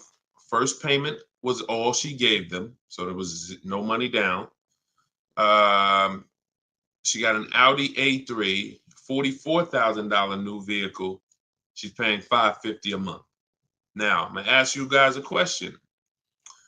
Danielle gets this sitting at home. And look, she said, due to circumstances, because some people like Deshone, she might have had time, a lot of time to do this. You know, I need a car in like 30 days. Well, she said, due to circumstances out of my control, she posted this in our Facebook group. I had to lease something quickly. Yep. I took the course last week. And now, by the way, my book is my course. So don't think you have to get my Maps Academy to get this. My course is 7 steps in video form with coaching from me. My book is 7 steps in book form, and they're the exact same steps with the exact same scripts. So it's just how you, some people like Deshone, I win with the book, like Tiffany, other people who review, and some people do this. So it's all the same. It's just different learning. So the point is, I want to show y'all something. We're making a point here. So she got $550 a month, $44,000 car. How much is every $5,000 on a car loan, everybody? If you're looking, some of you have seen this in a video before. Every $5,000 that when you look at a car, you see it's $5,000, $10,000, $15,000, $20,000.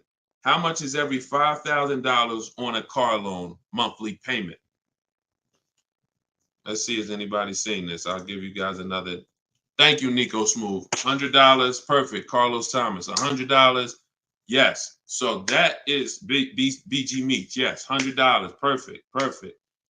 Blooming Chosen One. Perfect. See, so this is why this is important for those of you who are going to purchase, not those of you who are going to lease. You need to know when you look at a car, if you see it and it says $20,000, you need to know that that is about $400 a month. $25,000 is about $500 a month, depending on the interest rate. Great interest rate, you could drop it a little lower. But average interest rate, that's what you need to be looking at. And you need to be, that assumes a 5-year loan. Because some people say, well, Deshone, if I take a 6-year loan, no, it'll be lower. But 6-year loans should be the max. See, there's different ways to budget. If I budget $500 a month and I say, well, how much car does that get me on a loan? 25 grand. Now that's for 5 years. So if I go find a car for 25 for $500 a month for 5 years, I did better than if I got a car for $500 a month for 6 years. So there's different ways to raise your budget. I have something in my book called The Perfect Budget. I created a calculator. It walks you through what I just said. See, what I just said is very important. Knowing how much you can spend if you get a 5-year loan, and then saying, all right, if necessary, I'll go with a 6-year loan and bump myself up, but I'm still below my max budget. But I'm not going $500 a month for 6 years. Can y'all tap the screen and run the likes up on TikTok? Keep running them up if y'all getting value out of what we're doing. So we're still making a very good point here, okay? I'm spending really most of this stream going deep on the first question.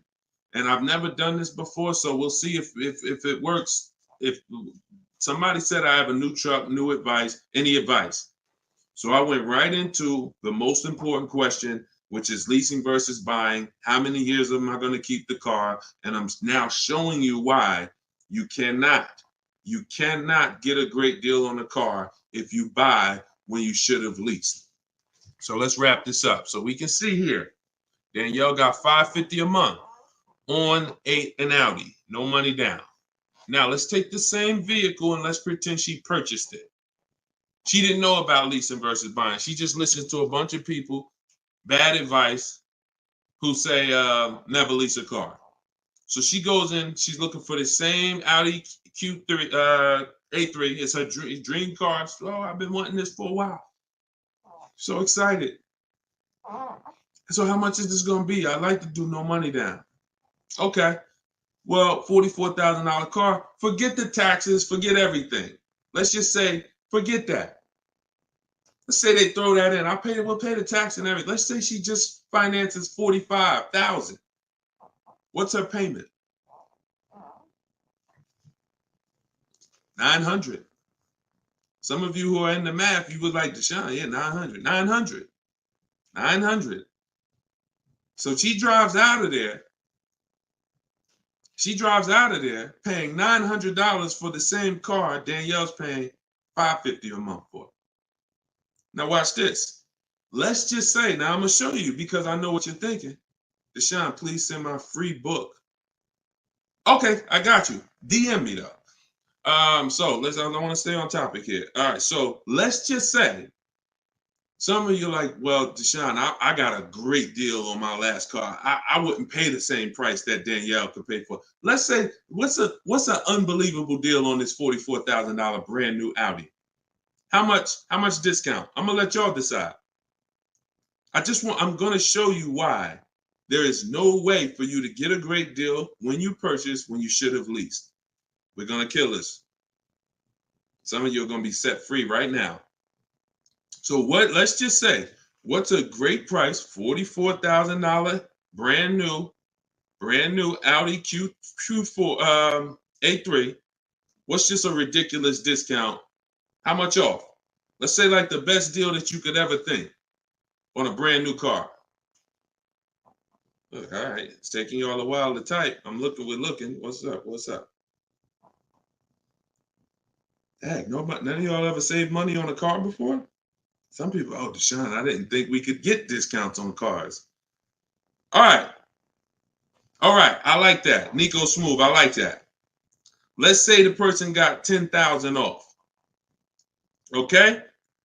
They got $35,000, which is essentially, let's say they got $35,000. The car is $44,000. So let's say they got $9,000 off, which is essentially 20% off the price of the car. Just brand new, nice, popular car. They catch the dealer sleeping, getting bids from home. $10,000, $9,000 off, $35,000. That's what they're getting the car for. Put your taxes on there, because now we're already being super unrealistic. We're not gonna be ridiculously. Let's just say taxes are on there. You know what? Let's just say no. How about this? Not only did she get 20% off, they paid the taxes too. So she really got like $13,000 off. We'll pay the taxes too. Just finance $35,000 even. What's her payment? The most ridiculous new car deal we could ever imagine you've ever seen, we just went over. To show you, no matter how good this is, she still is about to lose because she's purchasing and she should be leasing. Watch this. And I'm going to tell you, when the person who purchases wins, $700. Thank you, paper chasers. Lisa, $650. Those are the estimates. Where do we win at? Imagine if I just gave y'all a ridiculously unreal situation that will never ever happen, but just to illustrate, if that ever happened, 20% off the car, pay the taxes, her payment's still higher than Danielle leasing. So when does the person who buys win? When they keep the car long enough to outlive the depreciation. Very simple. 8 years. 8 years. It's no comparison. So like you're sitting there and you're like, Deshone, I bought my last car and I've been buying cars all my life. I was just taught you buy your cars, you don't lease them, but I never keep them more than 8 years. If that's you, I want you to type a sad face.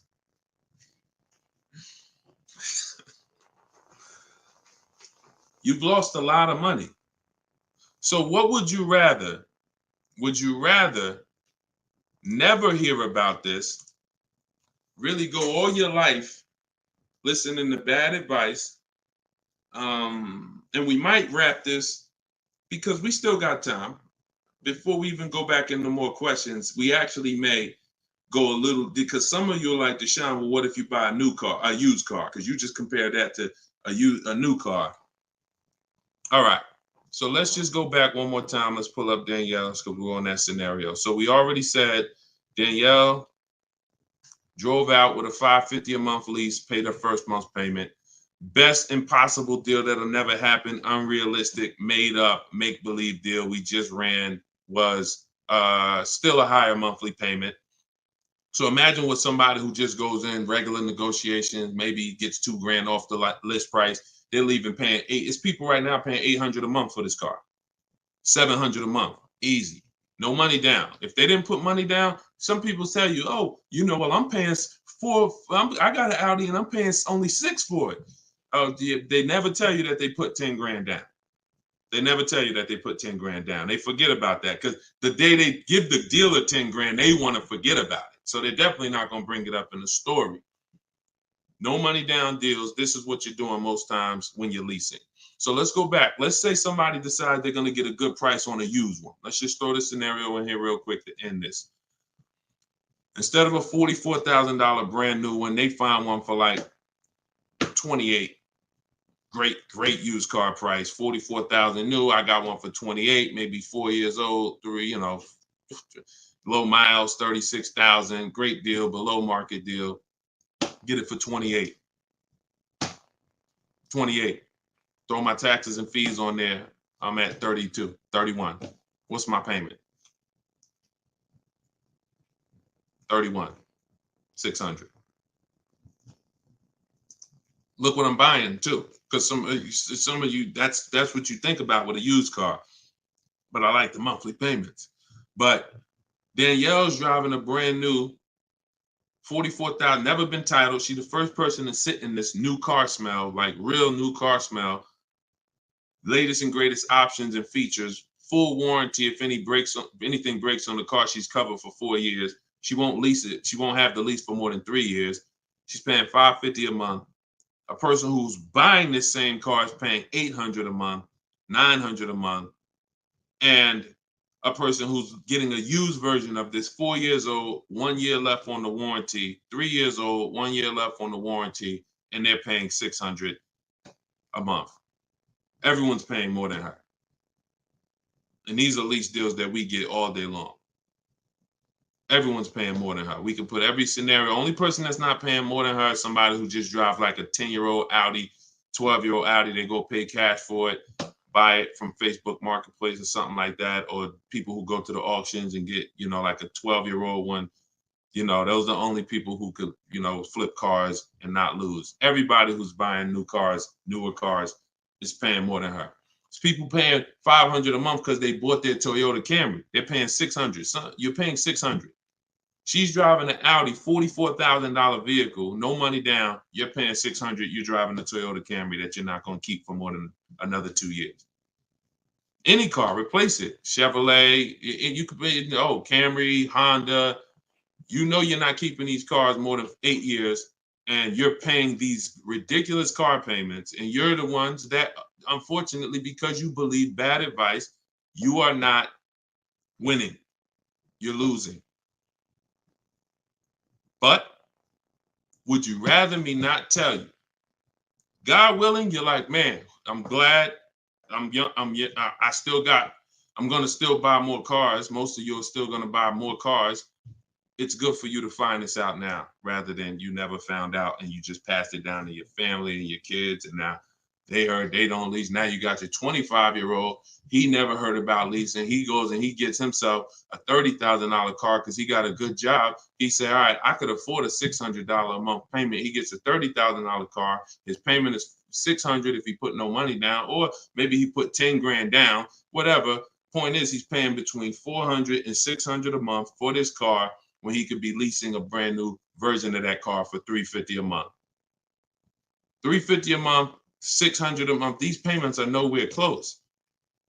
It's nowhere close. Depreciation is the unseen expense. So this is all step one. See what I'm saying? So when you're reading my book, you're going through leasing versions. I got a video on this, by the way. This is in my digital book. I'll link to certain videos to help you guys really understand certain concepts.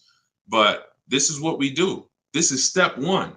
Leasing versus buying is step one, because I know who was taught, be honest, never lease a car. Type me if you were taught never lease a car. You don't need a down payment, Lisa, and you don't need excellent credit. You need good credit. No down payments. I can show you right now, Lisa, on the screen. You can't see it because we rebroadcast these shows on TikTok, but you'll see it on Facebook, YouTube, or Instagram because they can see the slides that I'm sharing. Like every deal that I'm gonna show, like Kimberly. Look, she got a $91,000 Maserati, $944 a month, 39-month lease. $944 a month, $91,000 Maserati. She got bids. Use what I'm teaching you in my book. She got bids. 7 competitive quotes ranging from 1% to 1.8%. That's a crazy, but she saved 20 grand on a brand new Maserati. No money down lease. Bonita, this was in the middle of the pandemic. When people were, the Kia Telluride was one of, if not the most popular SUV all through the pandemic. People were paying $800 a month, $900 a month, $1,000 a month for these Kia Tellurides. She leased one in December 2022, and she got it for $600 a month, and she gave them $600. That's all she gave them. So, ask questions. It's better to ask questions about things that you may not understand versus making statements. Because when you make statements, sometimes it can mean you're not in a full posture of learning. But I do get that you're dropping. Many of you are this is a game changer for you. This is a game changer. This is a money changer for you. I mean, my goodness, my brother who I met recently over the last year, he's a neighbor of mine, and he's become a close friend. And he had a Kia Telluride, black one, just like her. Totaled it. His wife was in an accident maybe about a month ago and totaled it. And he called me and he said he had saw the 8-year rule, and he said, I'm not keeping these cars 8 years. I'm going to lease this one. He leased a Kia Telluride, and his best offer on the same vehicle he owned was under $500 a month, no money down. It was like $479, $489. He was just paying. Remember, this was a $45,000 Kia Telluride he had. His payment on that car was probably $800-900 a month. So that's his wife totaling that car ended up being a blessing. Got him out of that car. He got the lease. He got the same car, brand new one, and he's paying $300 a month less because he has correct deal structure now. This is so important. That's why I call this the most important question in my book. And this is step one in my process, is you ask yourself the most important question. So I'm gonna put the banner back up for you guys on Facebook and YouTube. You can actually go to deshonsbook.com. Dolan pinned a comment in the Instagram section, in the Instagram comments. Also in the Facebook and YouTube comments, we've pinned Deshon's book. You can get your copy for 75% off. It's a digital book, so it goes to your email. Make sure you check your spam and your junk folder, but it goes there. You can get it in 3-4 minutes, and you won't pay the normal $97 if you get there before the 30-minute timer goes down. Once the time expires, the price is $97, which is the normal price, and it's worth more than that. It's worth thousands. I wouldn't price it at $97 if it wasn't worth thousands and thousands of dollars. So, but you can get it for 75% off that. You can get it for $24 if you get to my TikTok bio, my Instagram bio before the timer expires. But that's leasing versus buying. That's a quick comparison of leasing versus buying and how there's no way to get a great deal if you buy when you should have leased. No way. So some of you are going to be like, oh, well, I want to transition because I want to get out of my car that I'm financing and move to a lease. You should do that as soon as it makes financial sense. And that means sometimes you have too much negative equity. You can't move right now. So you may have to wait a year or 2 years before you can actually move over. I like that question M asked on YouTube just now. Do you value owning cars without payments? Can you throw that one up, M? Can you throw that one up, Dolan? Who was taught always pay cash for cars? Who was taught, type a $sign if you've heard or you were taught that you should always pay cash for cars. Now, I'm going to tell you, in a market like now, it's great to, all right, I see RJ Velez. Now, there's value in paying cash, and I'm going to tell you where it is, and you got to just, there's no one size fits all. See, the problem, what's been hurting you guys is because you've listened to one size fits all car buying advice. So usually whoever is giving you the advice, they're telling you to buy cars the way they buy cars. Tap the screen on TikTok if this is making sense to y'all. If y'all are following this, keep tapping the screen, running the lights up. Let me know that you're following what we're talking about. So here's what's important. If you're listening to someone who tells you pay cash for cars, buy used cars, that's because they do that. Now, if it makes sense for them, then that's great. But we need to look at paying cash. When does it make financial sense? When does it not? It's based on a couple things. First of all, what are you doing with your money? Because some people say, I don't like car payments. Type me if you don't like car payments. Who said, type that, Deshone, I want to pay cash because I don't like car payments. Can we type that? Can we dialogue on this? Car payments. Anybody? Okay. May not be that many of you right now. There are people who say this, but you don't realize that car payments, when you pay cash, all you're doing is saving up a lot of car payments. So that's all it is, unless you just win the lottery. If you get a lump sum inheritance, that's different. But if you have saved up $15,000, $20,000, $18,000, and you want to pay cash $25,000, then all you did was save up a lot of car payments, okay? Or save what could have been car payments. You can put them in a savings account and just have the car payment come out. So you can literally say, all right, I'm going to put this cash, $25,000 in a savings account, and that's where my car payment is going to come out of, so I don't spend that. If it makes more sense for me to pay cash, then I'll take the cash. And when it usually makes sense is when the rates are very high. If you can't get a rate that makes really, really, good financial sense, and I mean like we get bids for our rates. We make banks bid, we make credit unions bid, we get multiple offers in what I call the bank bidding war. You get this when you get my book too. This is actually a section I wrote. It's like, maybe it's 3 steps to it of how to get the bank bidding war. But once you get those bids, if you can't get a good rate, then it really doesn't make sense for you to pay cash. I mean, it doesn't make sense for you to borrow the money when you can pay cash for it. But there's an exception to this.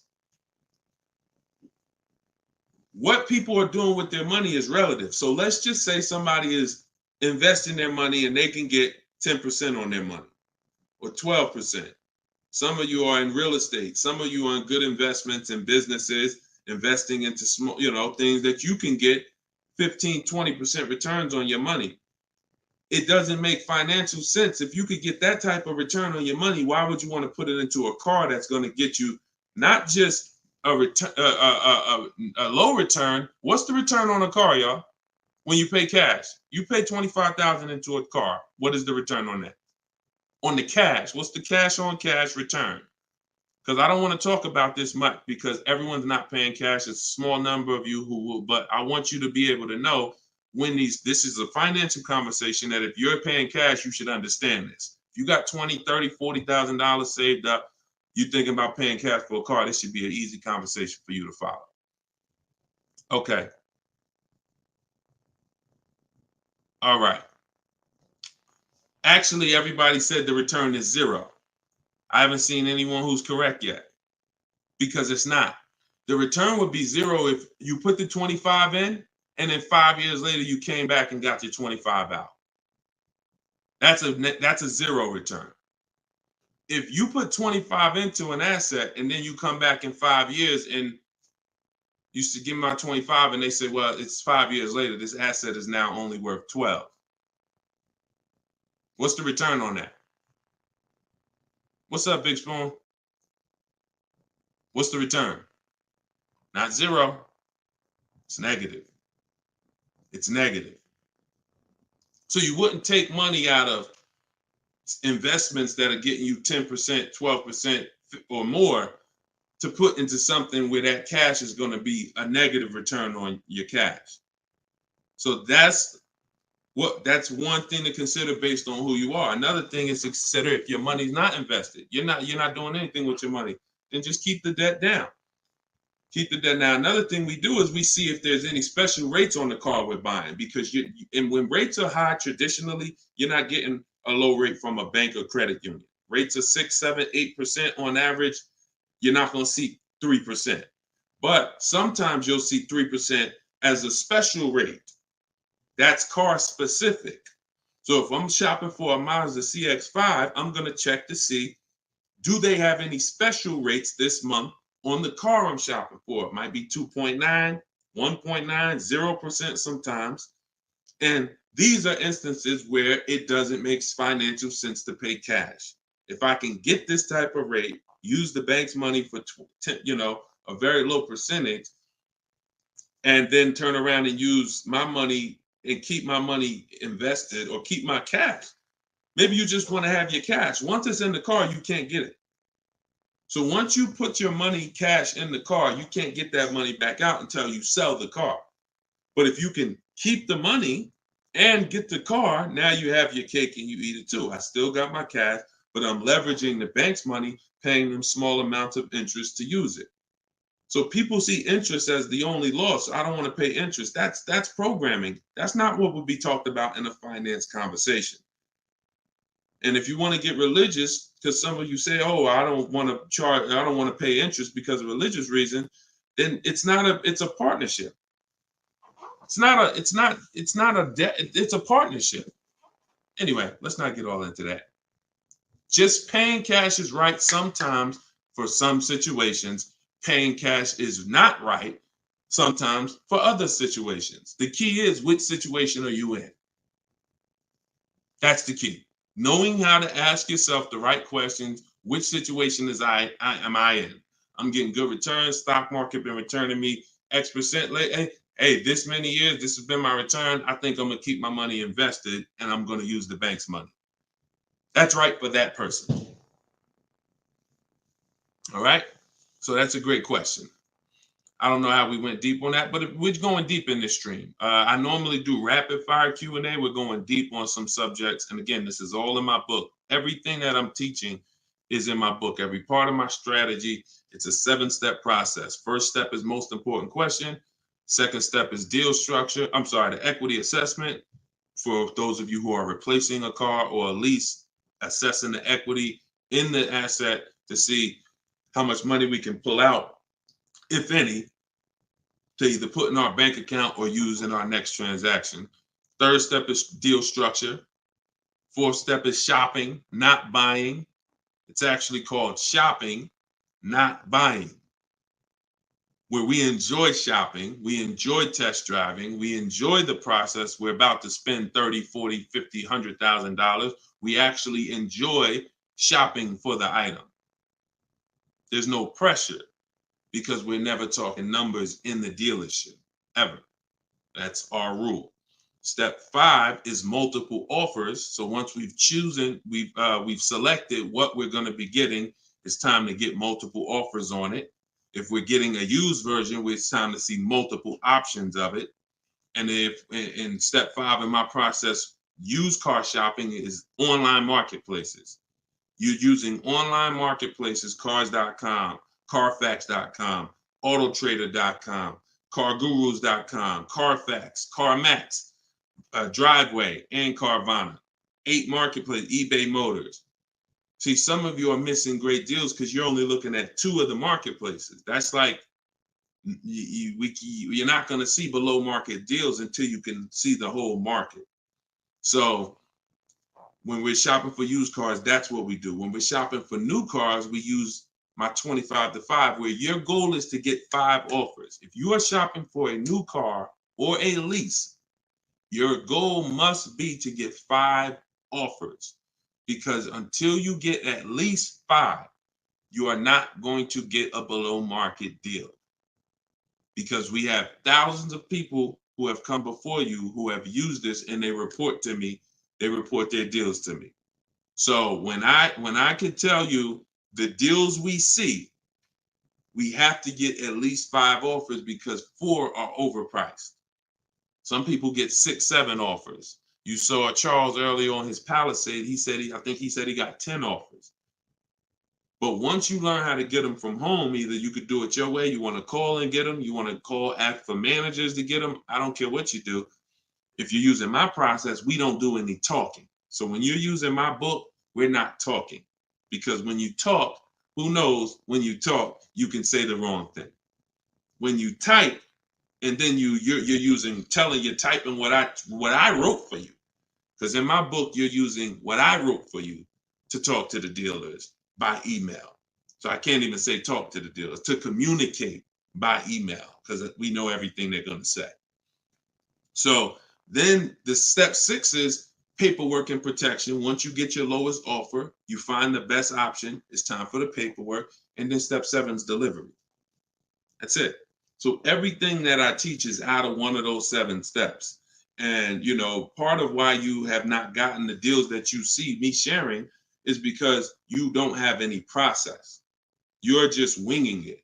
You're just hoping things go well for you. And that's just not a place of empowerment.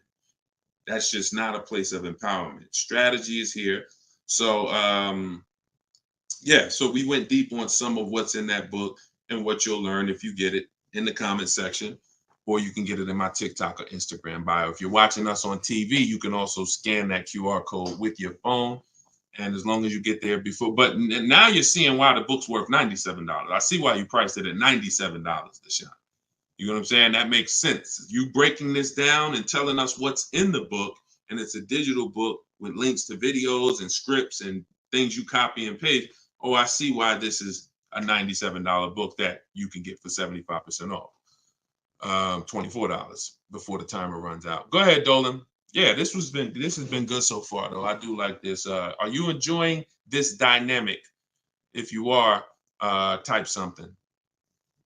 The word something. Let me know you're enjoying this.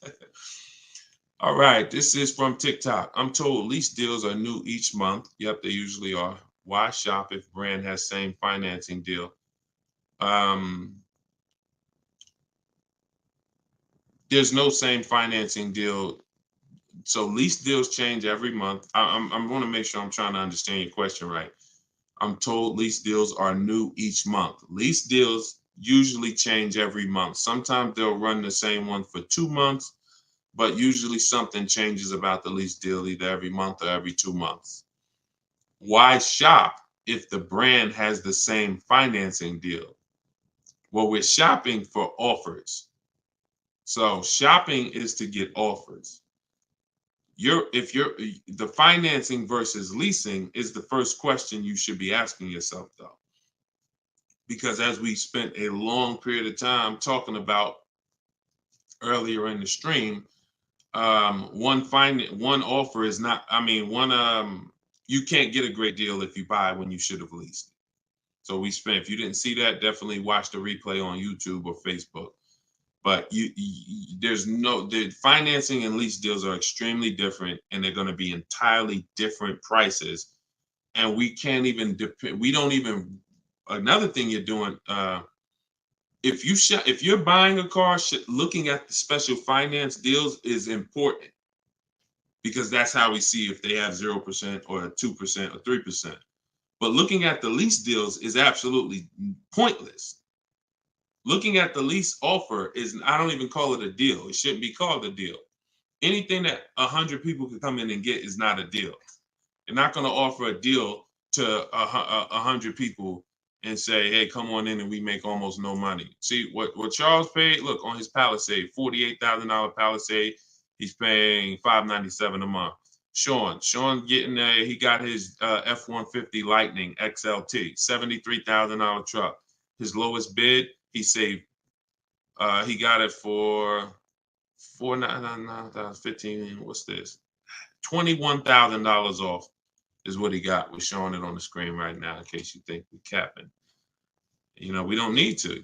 This is, look, Frina, y'all saw Frina, 579. This is Tiffany, who wrote us in when she got her deal using my book. She said, I believe we got a good deal from what we learned from the book. Look, it was a $44,000 MSRP that she got $6,530 off the price. That was her lowest bid. So you're nowhere close to what normal people are paying and what is advertised on these vehicles. What's advertised on these vehicles is not a deal.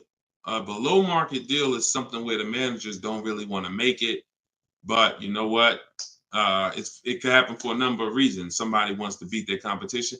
Sean said he had to go 100. We shop out of state. You'll get very used when I walk you through shopping from home, and you'll see. I mean, if you're gonna do it your way and you get used to it, you'll see you're in more control. You're in control. So, but a lot of times your best offer is going to come from a dealer that's not close to you, because the dealers that are close to you feel like, why do we need to give them a deal? They're going to come in anyway. Because that's what most people do. You're going to walk in the dealer anyway, and you're going to talk numbers and try to negotiate. That's what most people are going to do. Why do we need to give these people deals? But this person who is now talking to multiple dealers from home, they hold the cards. We hold the cards. And then one person wants to beat everybody, and they do that. But you gotta, I'm gonna say this, and then Dolan, throw the next question up. If everyone could get below market deals, then they wouldn't be below market deals. They would be normal deals. It would be the average price. Y'all, is that clear? Is that clear? If everyone could get below market deals, if it didn't take strategy to get below market deals, then they would just be regular deals. All right, this is Rhino from YouTube. What is a good range of credit score to go for a lease? Great question. Anytime you guys hear a question you like, just start tapping the screen, please. Appreciate y'all continuing to run the likes up on TikTok. What is a good range of credit score for a lease? So what I teach is the parameters. It's more about profile versus just score. The score is one step of your profile. It's one portion of your profile, score. But you also have income. You have something I call comparable credit. I don't call it that. The bureaus call comp credit, which is you've had a car loan before. So you could have a lower than fair credit. You want to be in at least fair. If you're in the fives, I wouldn't go a lease route. I would go a different route, which I have in my book. You get a smart car, set yourself up for a lease. Not the smart car that y'all thinking of, those little ones. It stands for saving money at the right time. We get the smallest car we could get a loan on, pay the payments for 2 years, then we flip into a lease. Because again, payment history weighs very big. So, but if you're in the 620, 630, but you got on-time car payments for the last 3 years, 2 years, 5 years, you might have, high balances with your credit cards, but your car payment has been paid on time, but your credit score is low because you're using a lot of your available credit. So in that case, you got a great shot of getting a lease because you're replacing a car, you're replacing a payment, you're not adding a payment. But usually, 650, 660 and up. 660 and up is usually the best to stay out of that manipulation zone. But again, if you have a lower score than that, but you have good income, good, you've been at your address a long time, these are things that weigh in the profile. You've been on your job a long time, versus, hey, you might have a 700 score, but you only been on your job for 6 months. That could affect you. So it's not just score, it's profile. But most leases are easier to qualify for than you guys would believe. I got my first lease and I had a 6-something credit score. Now I did have to pay, I remember, like $25 more because of my credit score. I didn't get approved at the first tier. I went up like $25 or something like that. But I was still paying $256 a month for a brand new Pontiac G6. It's a $20,000 car. So I had friends that were paying $500 a month for Toyota Corollas, $20,000 cars. $23,000 brand new Toyota Corolla. They're paying $500. They're paying, and I'm paying $256. These things make a difference in households. Thank you for answering, brother. Just purchased your book too on your website. Enjoy it, brother. Now, I don't even say enjoy it. I use it. Use it. And there's 2 ways to use it. I don't recommend going through the book and then shopping. I recommend you don't, the book is written in a way where I ask you, it's like if you called me and said, hey, D, what's my first step? Here, do this, and then call me back. You wouldn't call me and be like, Deshone, give me all the steps. I wouldn't give you all the steps because you would forget them. I would tell you, all right, how many years we keep in the car? 4. Okay, we leasing. How many years we keep in the car? 10. All right, we purchasing. Then we're gonna move to the next question. We need to do our equity assessment. Go on these websites, call your bank, get your payoff, do these steps, call me back. Okay, boom, I did that. All right. So once you put those things in an order, you'll see that you threw me off, Dolan, throwing that question up. But yeah, Rhino should. Oh yeah. Anyway, what I was saying is use it. So you could go through the book. I would recommend you go through it, do 1 step, check it off before you move to the next step, so that by the time you get to step 7, I'm congratulating you, saying, let's get ready for delivery. Not, oh, I'm at step 7. I read the whole congratulations. Oh, that was so nice. That nice message you write to us when we get our cars at the end. That's nice, Deshone. You shouldn't be reading that until you got your car. You get what I'm saying? I'd rather you go through the book that way. It'll be a lot quicker, a lot more effective for you. All right, but use it. Use it. Great. All right, Dolan, throw that up for me now. Thank you, man. Appreciate you. Okay, Freon on YouTube said, what about refinancing when the rate drops? Absolutely. If I'm buying a car and I'm paying a high rate, what is considered a high rate, 7-8%, depending on the gun. Now, there are times where rates are high. That's the best offer you could get. But there are times where we know rates are 3%, 3%, 4%. There's time when the rates was 2 and change from the credit unions and things of that nature. So, relative to what they've been, these rates are high. So, yes, as long as you have a great car, the goal is always to get a great car.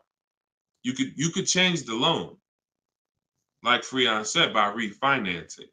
So let's say I have horrible credit, 400 score, I need a car. I'm going to make sure the car I get is absolutely a great car. I mean, it must last. This is the thing you need to be looking for. I need to make sure I'm getting a car that's going to last, because I could always fix the loan. But if you fix the loan, refinance, but you got a bad car. You got a car with 100,000 miles on it, and now you're saying you're going to keep it 8 years. You're not keeping that car 8 years in a lot of cases. It has too many miles on it. So you should be shopping for a car saying, okay, I'm planning on keeping this 18 years. I want to get myself something with 60,000 miles. Now that might mean you can't get the big SUV. But if you get the big SUV and then the car breaks down in 4 years, it defeats the purpose anyway. So you could always fix the loan. Don't get a bad car. Very, very important. Or that really destroys a lot of these long-term plans that you need to have. Okay? But yes, everyone will be refinancing when the rates drop. That's for sure. Go ahead, Dolan. Next one, please. Great questions. Great questions. Yes, these are some great questions. From TikTok, I have a car with a lease ending in a couple months. Buyout is 35, but Kelly's Blue Book is 44. Should I buy out the car with the option to sell after? We don't usually buy leases, in fact, ever. Why are we so big on buying our leases? Who told us that was a good idea? Who told us going from buying? Think about this. 3 years ago, I drove off the lot with a very nice brand new car that I was paying, hopefully, a decent payment on. Why am I going to stop doing that to now buy a used car? What's the benefit to us buying these leases out? Maybe I don't see it, because what I explain is it's a horrible idea. It's a horrible idea. One exception, if you're keeping the lease 8 more years after you buy it, then it's fine, because it's just like you bought a used car. So you really kept the car how many years if you leased it for 3 years and you're keeping it another 8? See what I'm saying? 11 years. So you're going to win. It's still a bad idea, but you'll win somewhat if you keep the whole car 11 years, because I'm going to tell you why.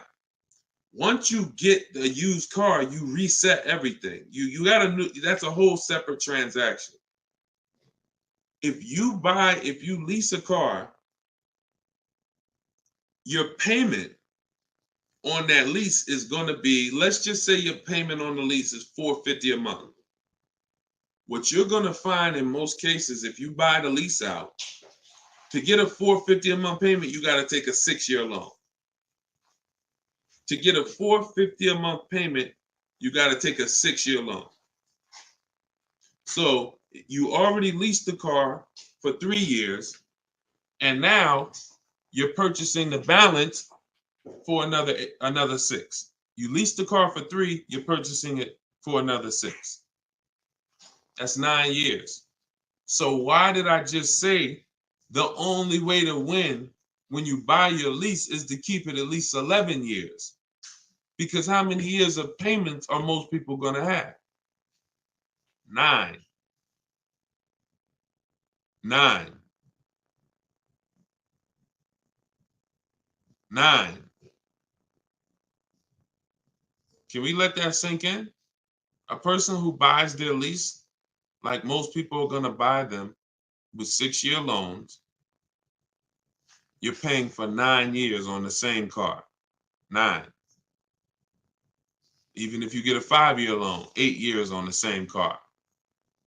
So it'd be a shame to go pay 8 years on the same car and then turn around and do that all over again.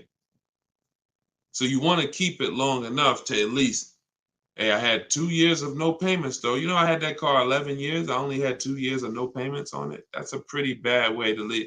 You're paying on 9 years old, 8 years old, you're still paying on the same car. 7 years old, still paying on the same car. This is why buying your lease is a horrible idea in most cases. From the start, you should either be leasing or you should be buying a used car. It's one or the other. and you're buying a used car that if you plan to keep it 8 or more years, you're leasing if you're not planning to keep the car 8 years. That's it. Not many cases where these make sense.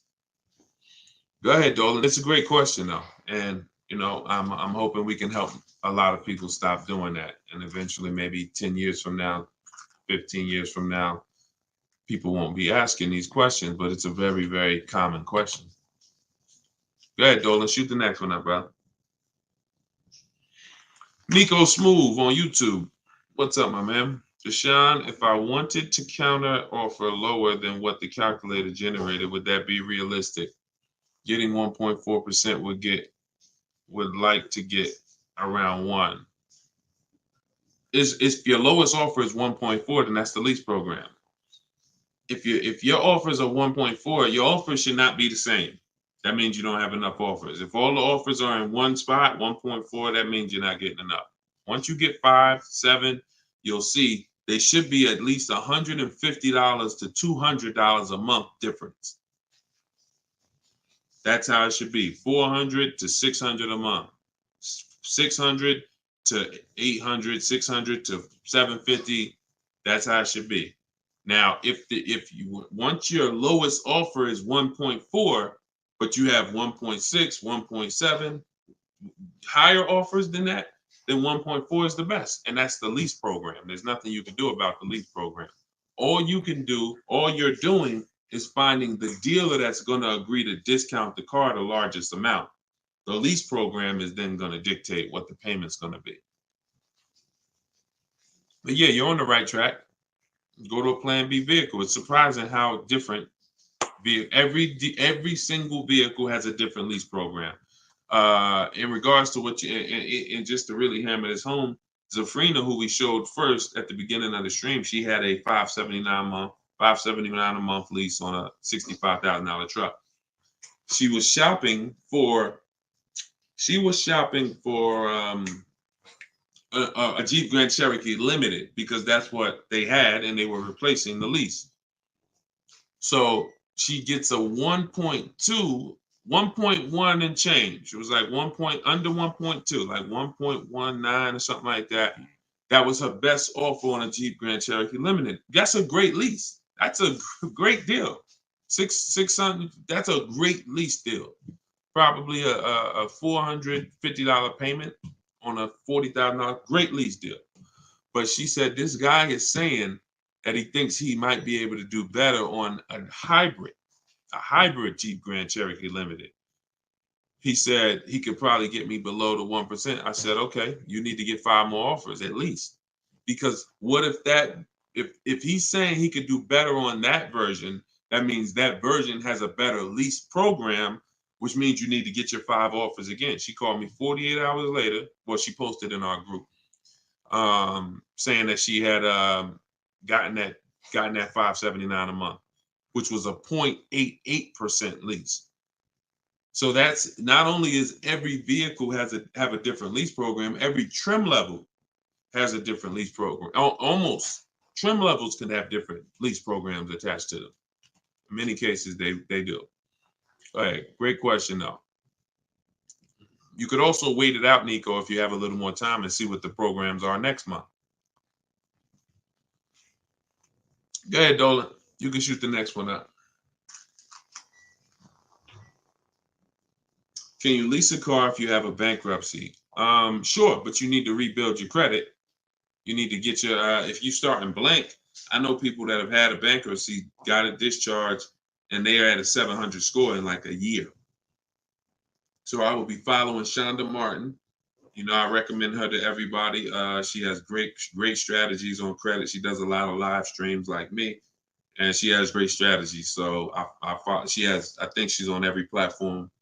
Yeah, she's on every platform that we're on. So Shonda Martin. But yeah, get yourself up to like a 680, which is not hard to do because you're starting fresh. Many times a Chevy or Ford, a Honda, Hyundai, Mazda, Subaru, these leases don't need you to be incredible. If you have a good job, long history on your job, and a 680 score, you're going to get most of these leases. These are not like luxury leases to the point where they're snooty. All right, go ahead, Dolan. Genesis on YouTube. So how can you lease out of state with the current lease looking to trade in? But I heard Deshone say out of state lease deals are good. Well, if it's the best offer, you go as far as you need to go to get 5 offers. In my book, we use my 25 to 5 strategy, where you're connecting with 25 dealers online in 20 minutes. We go to their websites using the contact tab, and then you have a template of mine that you copy and paste. If you're going to do it your way, you're just writing in, all the details of what you want, when your deadline is, what options you're looking for, what you're over. This is all stuff I walk you through in the book. What you're looking for. Really, it's about the car. You're not saying, hey, I'm looking for a lease quote, I'm looking for a purchase quote. We need to find out who even has a car before we start talking about money. But then the goal is that you got to get at least 5 offers. You got to get at least, and you have to do the equity assessment to see if there's any equity in your current lease. You don't want to return that, and you don't even know if there's any equity in that lease. And the only way you know that is the offers you get are higher than the payoff. It's very simple. Equity is offers, cash offers from CarMax, Driveway, Kelly's Blue Book, instant cash offer, not Blue Book, the website, instant cash offer, Kelly's Blue Book, Auto Nation, sell my car, Car Guru, sell my car. You have to get these offers, and if those offers are higher than your payoff, then you have equity when you sell the car to these people. If you have a third-party restriction, you can't sell the car directly to them. You got to sell to a local dealership. You got to get bids from a local dealership. I teach you how to do that. For those of you who have third-party restrictions, we talk to used car managers to sell our leases. So I've been doing this since 2006. Like, if I wasn't called to build these companies, then I would be. If I wasn't called to build these companies, there's no doubt I would be selling cars, making $200,000, $300,000, $400,000 a year. There's no doubt about it. But that's not the path God had for me. So what I'm telling you is based on me understanding 99.9% of the car buying of the industry inside and out, and giving you the way to actually stay in control, call the shots, have the business come to you, have the banks come to you, have the cash offers come to you, and then you're just simply picking the best ones as they come to you. So this is all in my book, Cars from Home, 7 Steps to Saving Time, Money, and Avoiding Dealerships. It's a digital book. You can get your copy for 75% off in my TikTok bio, in my Instagram bio, or we have a comment pin. Dolan, can you post the comment for everybody again on Facebook and YouTube? Just copy and paste that comment for everybody. And also we'll put a banner up on the screen for those of you who are watching us on television. You can scan this banner with your phone, and it'll take you to the 75% off page. So you'll only pay $24. You won't pay the normal price of $97. But that offers for 30 minutes. Once the timer does expire, $97 is your price to get it, which is still a great price. I'm sure everybody who spent time with us today can see why $97 is going to save you probably tens of thousands of dollars, depending on how many cars you get. Sean saved 20 grand on his first car. So for those of you who want to attend my free masterclass, Everything You're Doing Wrong, Buying, Selling, and Leasing Cars, you can attend that in my bio. We'll also put another comment for those of you who want to attend that. That's about an hour-long class, and I'm teaching very specific. You'll need a notepad for that. That's not just Q&A, although we do Q&A after. So you guys can go watch that, and so we'll put, and that's also in my Instagram and my TikTok bio. So the information's available, y'all. That's the whole point. There's no excuse. Everything that we talked about today is really financial awareness, financial literacy that you have not learned. You haven't heard of it before, but this has been around. We've been doing this for 3 years. Over 2,000 people have come before you. We have over 6,000 people that have this book now. So this ship has sailed. This car buying from home, you're late to the show now. And you can't afford to go buy another car the old way and think you're getting a good deal. You can't afford to do that. I mean, money is very hard to come by for some people, and you need to, I don't care who you are, you should take it seriously. So this is why we're here. And so you can get it from my free videos, from these Q&As, in my book, in my masterclass. I don't care how you get it. You want to join me in Maps Academy and have me coach you through your car buying. I don't care how you get it. Just make sure you get it. Get in where you fit it. All right. So that was episode 17. All right. We'll see you on episode 18. God bless y'all.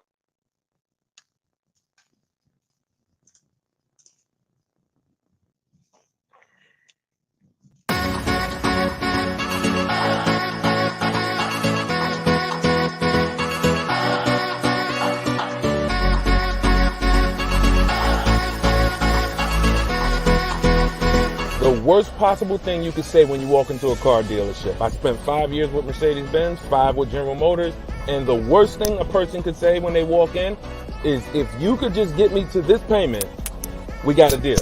So your loan's probably still like 19, which means you got to pay to get out. You're upside down. It's called negative equity.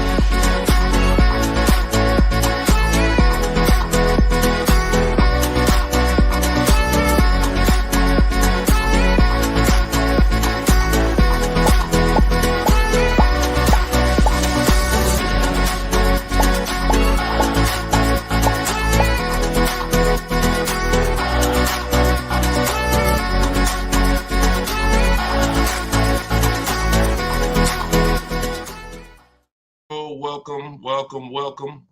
This is episode 17 of Car Shopping Questions and Answers. I am your host, Deshone the Auto Advisor, and we do these live shows throughout the day, throughout the week, to make sure that you have access to cutting edge car shopping strategy, which is the science of making dealers and banks bid for your business instead of negotiating the old-fashioned way. So that is what we do here. Frankie boy, good to see you, Frankie boy, on TikTok. Kev, I see you on TikTok. We are live on all 4 platforms: TikTok, Instagram, YouTube, and Facebook. We have Dolan in the background. He's going to be pulling in your questions for the show. So as you're here, you can start typing your questions. Let's get the housekeeping out of the way as well. Could everybody who shares great information hit the share button? Also, I'm the author of the new digital book, Cars from Home. It's called Car Shop. It's a 7-step system that we use to car shop, and we get bids from home. Everybody that you're going to hear me talking about today, I'll be sharing a lot of different people throughout the broadcast that use this system, so that you can see the different results that you will get when you start learning to make dealers bid for your business instead of negotiating the old-fashioned way. So thank you to everyone who has reviewed the book. Again, this is our Thursday, 12 p.m. live. It's May 9th, so you guys can start typing your questions if you are here with us live.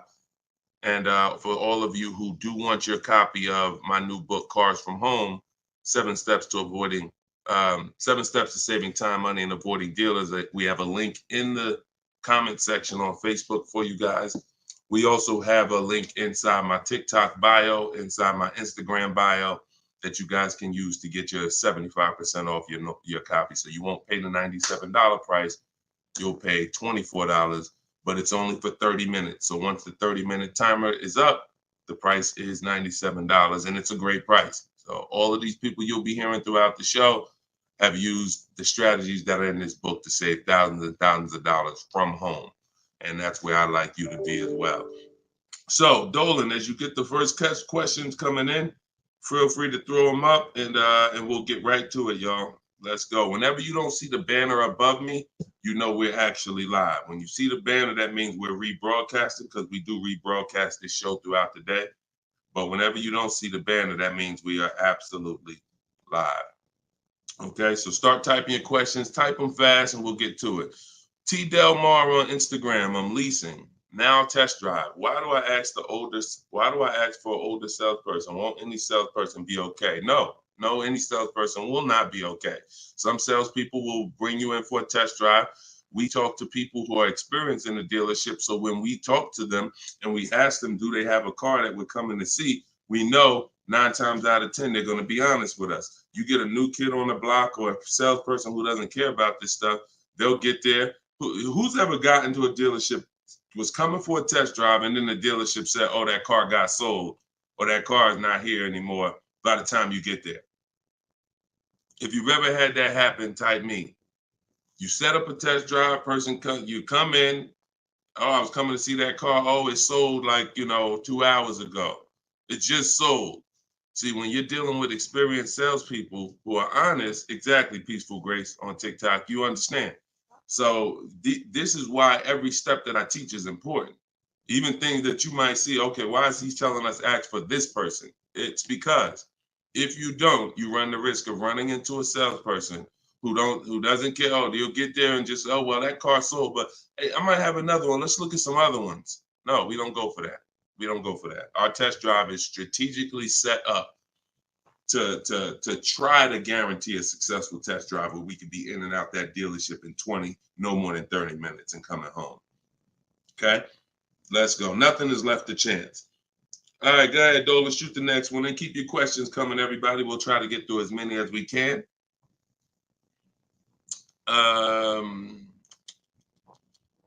I see you got all right, we got one that just came in on TikTok. We'll give everybody a chance to come on in and start typing your questions. Try to type them all in one question, kind of one long question versus, continuations and continuations. Derek Will on TikTok. How do I get out of a finance contract without it being on my credit as a repo? How do I get out of a finance contract without it being on my credit as a repo? Well, let's talk about how not to do it. If they take the car back because you didn't pay them, that's a repo. So if they take the car back because you didn't pay them, that's a repo. So if you do that, that's a repo. So let's talk about how not to do that. You could sell the car. The only way to get out of a car without it being a repo is to sell the car. So you need to find out what your equity position is in the car. You need to call the bank, ask them how much you owe. That's called a payoff. Get your payoff amount, how much you owe, and then you're going to get offers. You're going to do what we call an equity assessment, where you go into the 6 online car buyers and you get you get these bids. CarMax, Driveway, Carvana, Kelly's Blue Book Instant Cash Offer, AutoNation Cash Offer, and Car Guru's Sell My Car Cash Offer. Those are 6 different cash offers that you're going to get, and whichever one's the highest, that's the one you would take. What's up, Dave DFW? I see you. What's up, Yono? That's how you get out of the car. The only way you're going to get out of a car you want to replace people is to sell your way out of it. Because we don't trade. In most cases, we do not trade because you don't get all the money. When do you get all the money trading anything? You know what I'm saying? Who can tell me an item that when you trade it, you get the most money possible for it? I'll wait. Anybody? What's up, Bobby I Modern? What's up, Bell? See what I'm saying? So we understand. You're not going to get all the money of anything trading it. You sell it. That's the way. And most times you guys are taking $2,000 to $3,000 to $4,000 less for your vehicles, trading them. You're losing. See, again, you can't take the price, the monthly payment seriously, but not take the price of the car you're buying seriously. Not take the shopping for your interest rate seriously. Not take the selling of your old car seriously. Because you may be more focused on saving $1,000 off the price of the car you're buying, but you're not putting that same energy into how you shop for your loan. You're giving the bank $2,000 or $3,000 more because you're paying higher interest. Or you're not doing this bidding process. You're trading in your cars and you're paying $1,000, you're getting $1,000 to probably $4,000 less than what you would get selling these cars to online car buyers. So that's how you get out of a car. Only way you can do it is to sell your way out of it.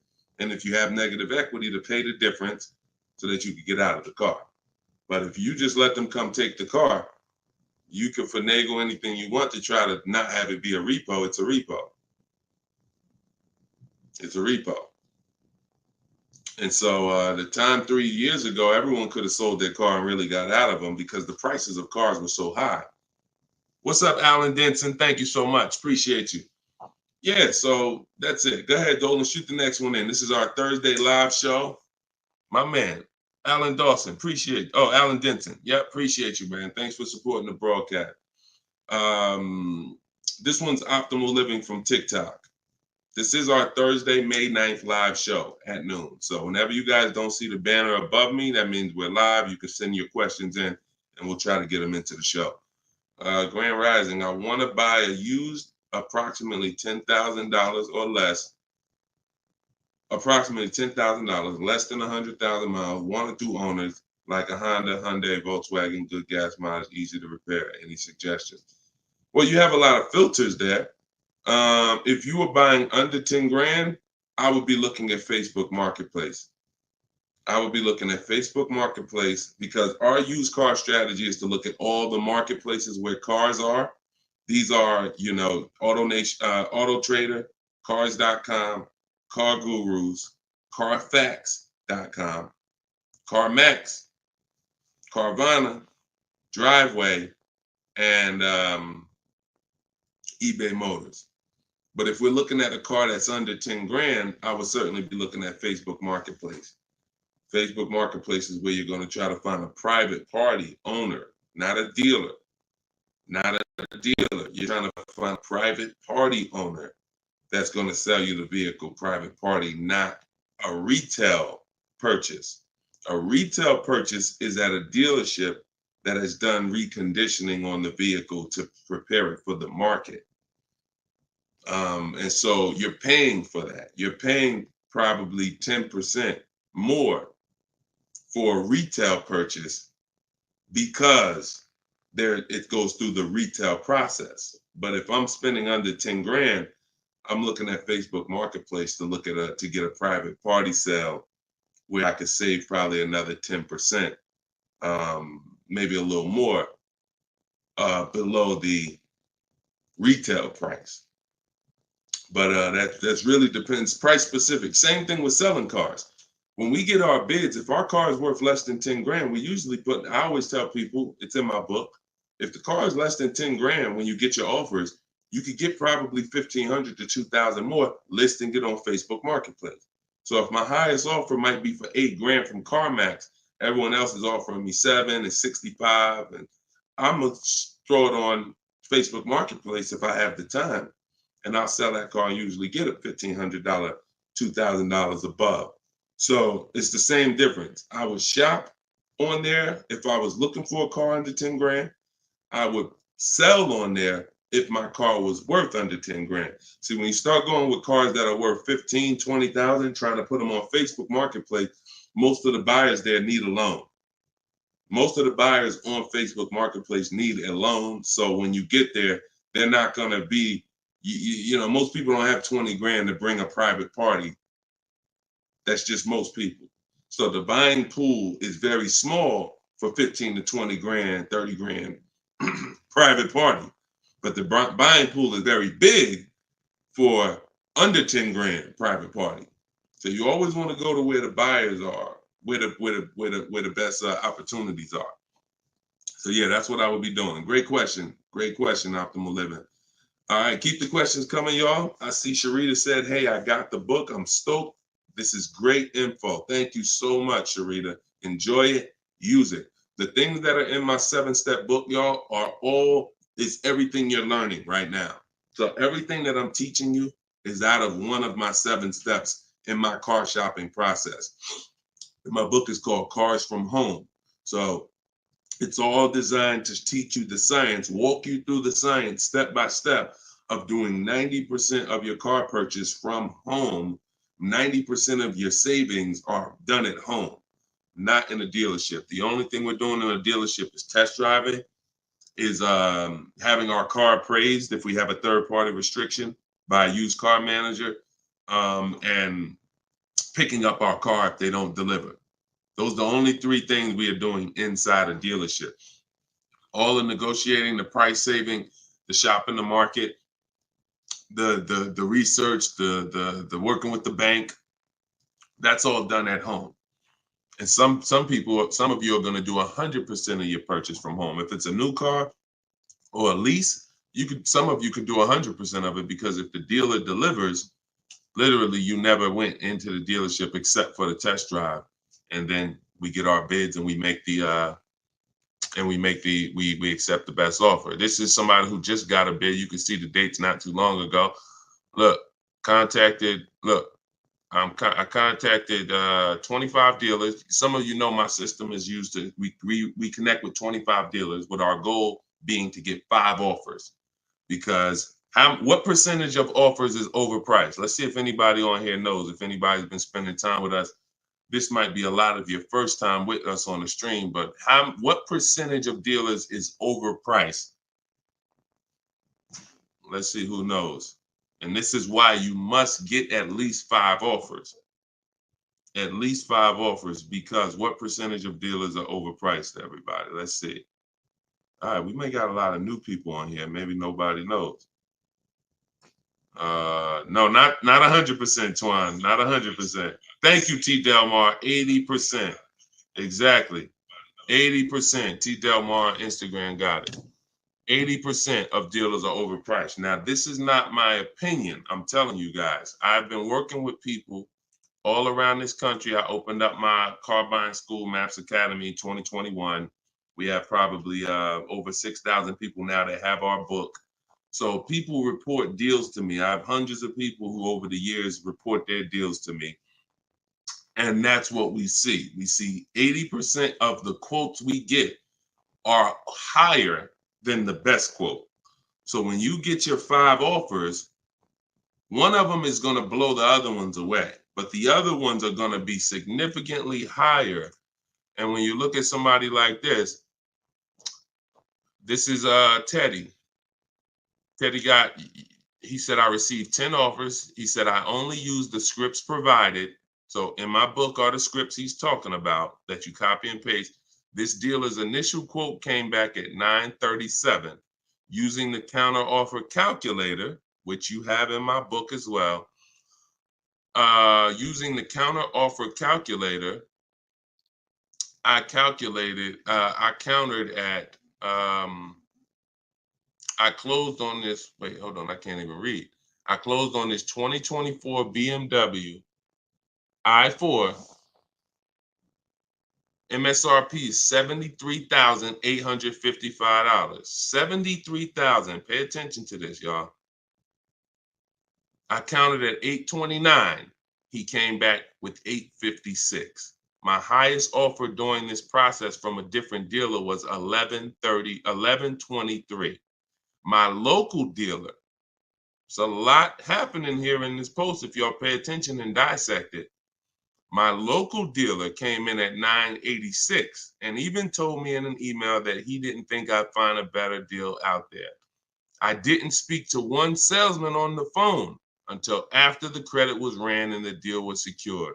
I even got them to cover my last 2 lease payments.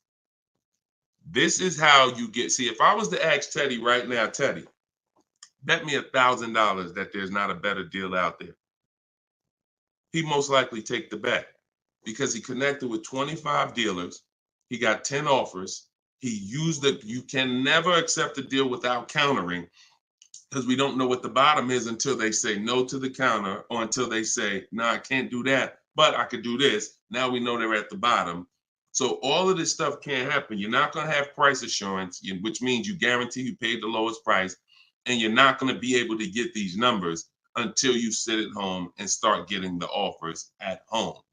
It is impossible to get these types of numbers, this type of confidence, this type of assurance walking into one dealer. Even if you got a good price, there's no way you even know it's a good price until you have enough offers to know this one right here is the best offer. He might have thought his local dealer was making him the best offer at 890. What he says, local dealer came back 986, because remember he has other offers that are 1100. But if he accepts that offer, he's never pulling away in this BMW for $856 a month, a $73,000 vehicle. Now, again, I'm gonna ask y'all before we pull up the next question, and we are live right now. It's Thursday, it's May 9th, and this is our 12 p.m. show. Once again, I'm gonna ask y'all a question. When you look at what he's paying, some of you have seen every $5,000 on the price of a car is how much a month? Every $5,000, because this is a $73,000 car. Now I'm going to talk to some of you who don't understand leasing, some of you who are taught you always buy your cars no matter what, and I'm going to show you what this car would have cost him monthly, if he didn't know that leasing was better for him because he doesn't keep his car 8 years. Thank you, Gerard Young. Every $5,000, Gerard just answered. Emo also answered it on YouTube. The question was, every $5,000 on the price of a car is how much per month? Approximately $100 a month. So when you look at a $20,000 car, automatically you should think $400 a month. You're looking at a $40,000 car, that's $800 a month. You're looking at a $50,000 car, that's $1,000 a month. 5 years on a 5-year loan. You're looking at a $70,000 car, y'all. That's $1,400 a month. $1,400 a month. His car is $73,000. Not to mention, there's people right now that are driving this same exact car Teddy got, same exact BMW, $73,000. They're paying $1,400 a month. He's paying $856. Are y'all getting this? Are y'all getting this? So my book is in my TikTok bio. Click the link there. You can get it for 75% off. You won't pay the normal $97. Go ahead, Dolan, shoot the next question up. Instagram, you guys can go to my Instagram bio and get your copy for 75% off. And it is a step-by-step formula for how to get these deals. That's everything I talk about on these shows. Go ahead, Dolan. Shoot the next one up. Leo, I've been selling cars for 20 years. This young man is speaking the truth. Man, I appreciate it. See, and this is what the 20% of dealers do. The 20% of dealers have no problem, admitting the systems that we teach are better. Because we're not trained as car salespeople. Sometimes you think car salespeople are really trained. The only thing we're really trained on is negotiating and how to get you to say yes. We're not trained in finance, not trained to teach you about leasing. We're not trained to teach you about negative equity, depreciation, all this stuff that we should be trained on because you're buying a depreciating asset. We should be telling you, listen, based on our financial training, if you're not keeping your car 8 years, your best option is going to be to lease.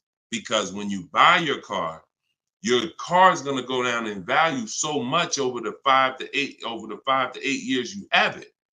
If you turn around and replace it, you're going to lose all that money. Your car is going down in value way too much over 5 to 8 years for you to turn around and replace the car right after that. You need to keep it after that. That's when you keep it. 8 years of that's when you keep it, because now you're like, man, I put all this money in this car. Yes, it may not be worth what I bought it for, which was $40,000 8 years ago. It might only be worth $10,000 today, but I'm gonna keep it now because 3 years from now, it's gonna still be worth probably $8,000. It might be worth 10 today, but because it's 8 years old, in 2 more years, it'll be worth $8,000. I'm not losing that much money anymore. You are not winning with buying cars until the car is not depreciating that much anymore and you still own it. Okay? If y'all clear with me on that, just tap the screen. Run the likes up on TikTok if y'all are getting what I'm telling you. If you're getting what I'm telling you, hit the like button. If you're on Instagram, if you're on YouTube, if you're on Facebook, hit the like button if you're clear on what I'm telling y'all. All right, let's move on to the next question, Dolan.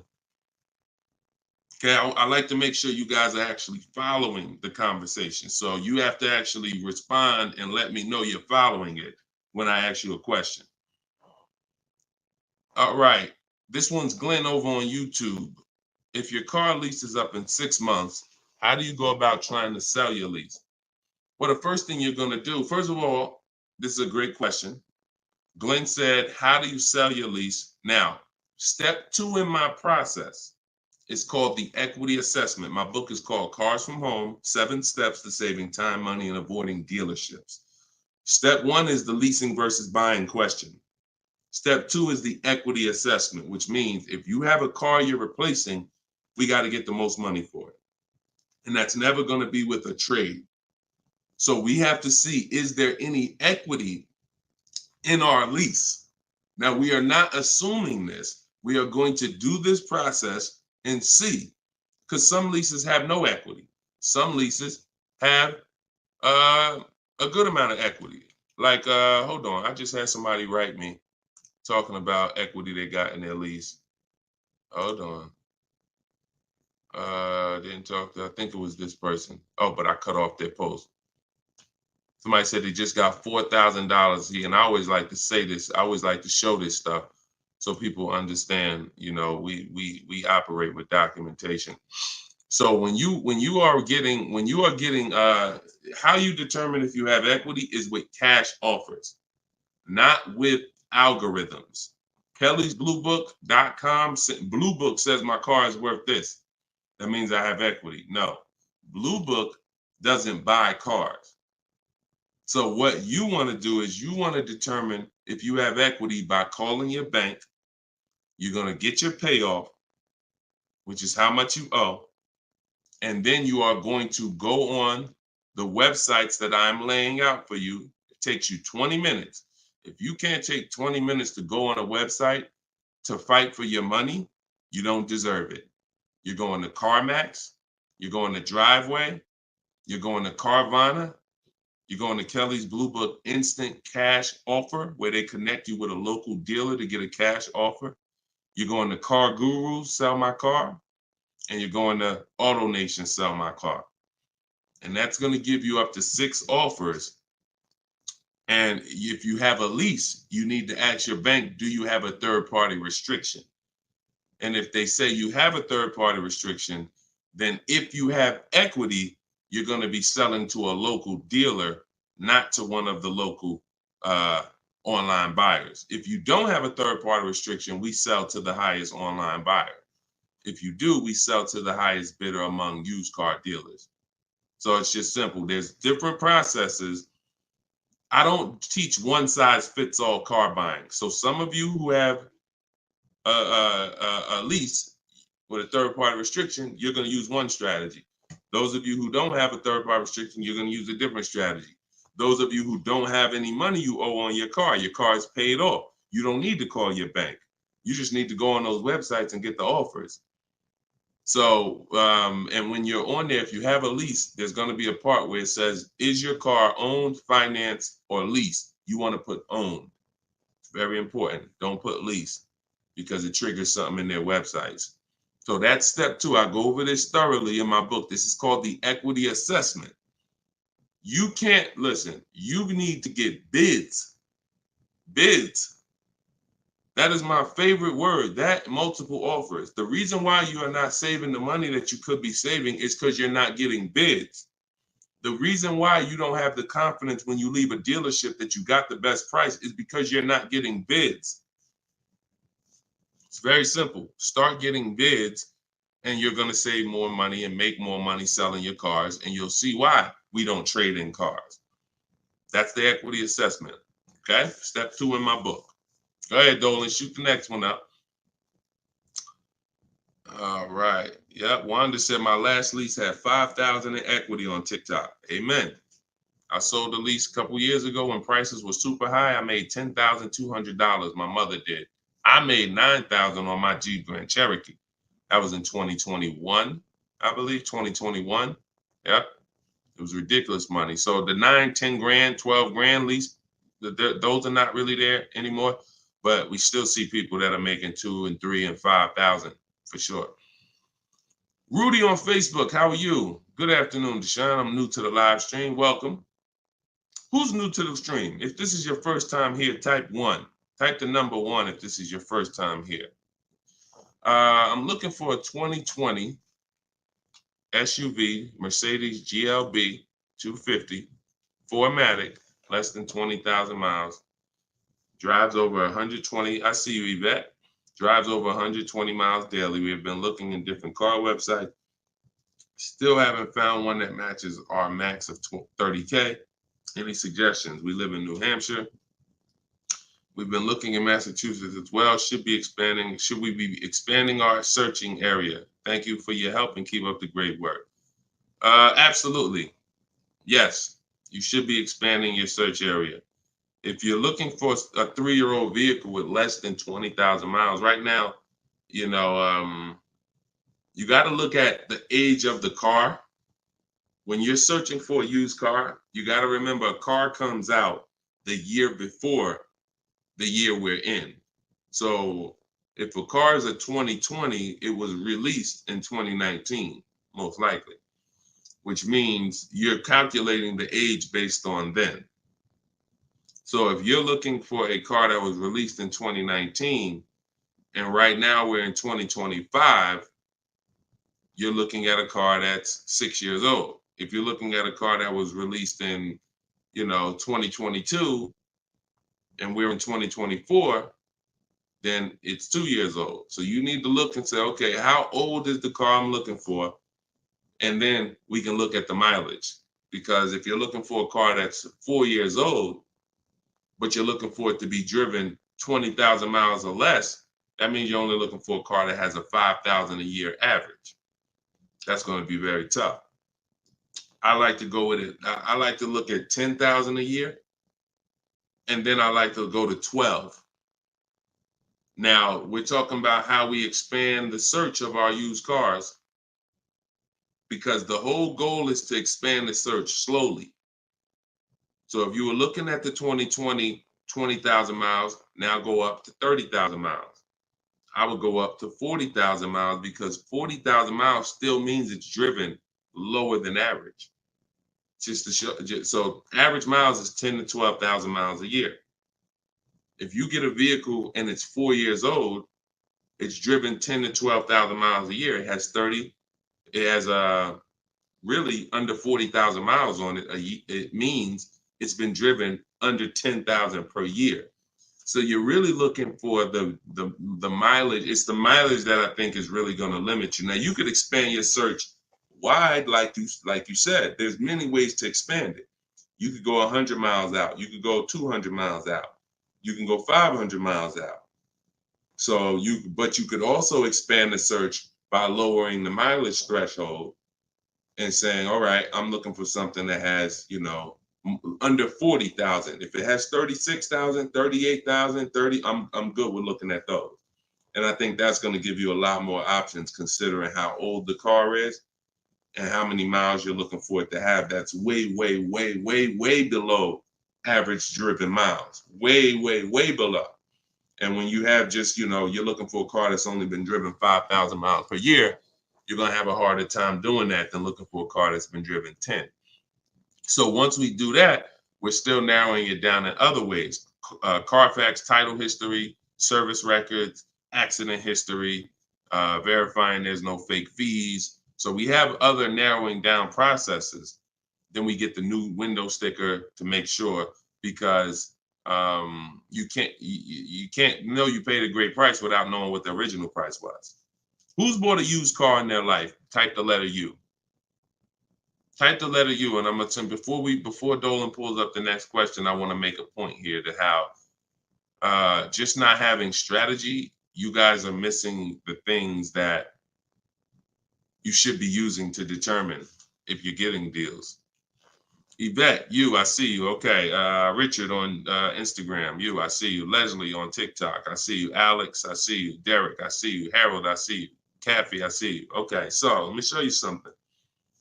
When I was buying my Infinity truck, all of the trucks we were looking at were white.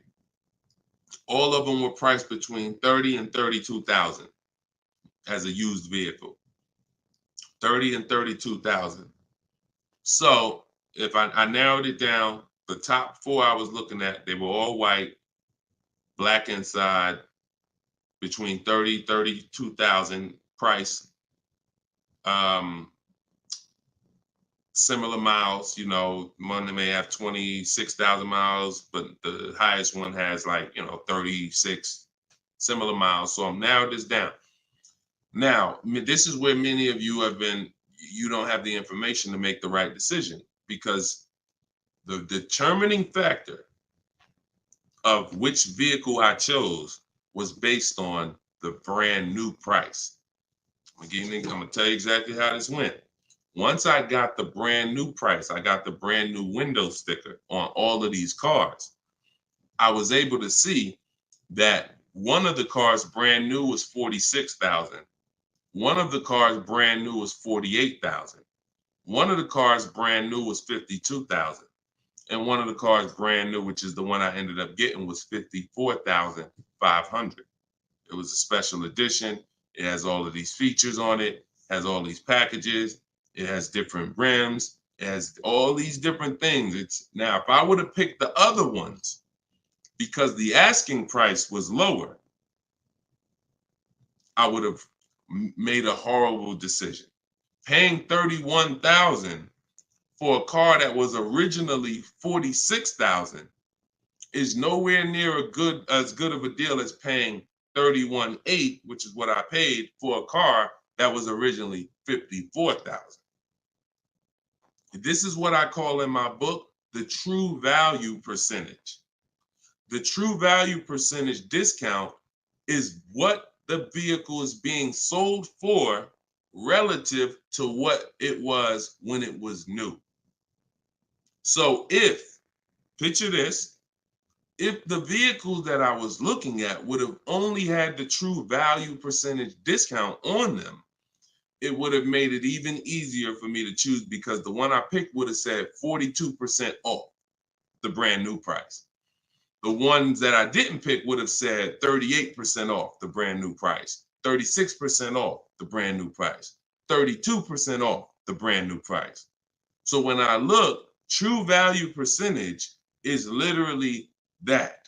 And that is something we created. See, a lot of what we teach, we didn't learn it, we created it. So you are getting things that, why can't I find what Deshone teaches in other places? Because God had me create it. So you're not going to find it from other people. You're not going to find the 8-year rule for leasing versus buying with other people. You're not going to find the 1.5% rule for bad lease deals with other people. You're not going to hear them talking about this true value percentage discount when we're looking at used cars, because we created all of this stuff to regulate the industry for people who will use it. So if you guys want everything I teach in one spot, you can go to my TikTok bio. As long as you get there before the 30-minute timer goes down, you can get your copy of Cars from Home, my digital book, for 75% off. Go there. You won't even leave the broadcast. Get your 75% off. It'll be in a few minutes, and you can use this stuff for the rest of your life. Same thing with Instagram bio. And if you're on Facebook or YouTube, we have a comment in the comment section for you guys to get your book there, and you can use it. And if you're on a TV watching us, then you can just scan this QR code with your phone, and you can get your 75% off. $97 is still a great price, even if you missed it and suffer. Get your book full price. If you missed the countdown, that's fine. But the money that you're going to save is going to be dramatically multiplied versus what you spend on this book. Okay, Dolan, shoot the next question in, y'all. We are live. This is our Thursday, May 9th show, 12 p.m. So whenever you don't see the banner above me, that means we're actually live, and you guys can type your questions, and we'll try to bring them onto the show. Helena, what do you consider a good interest rate? Well, this is a relative question. It's the same question you're asking when you say, what do you consider a good discount off a car? How much should I pay for this car?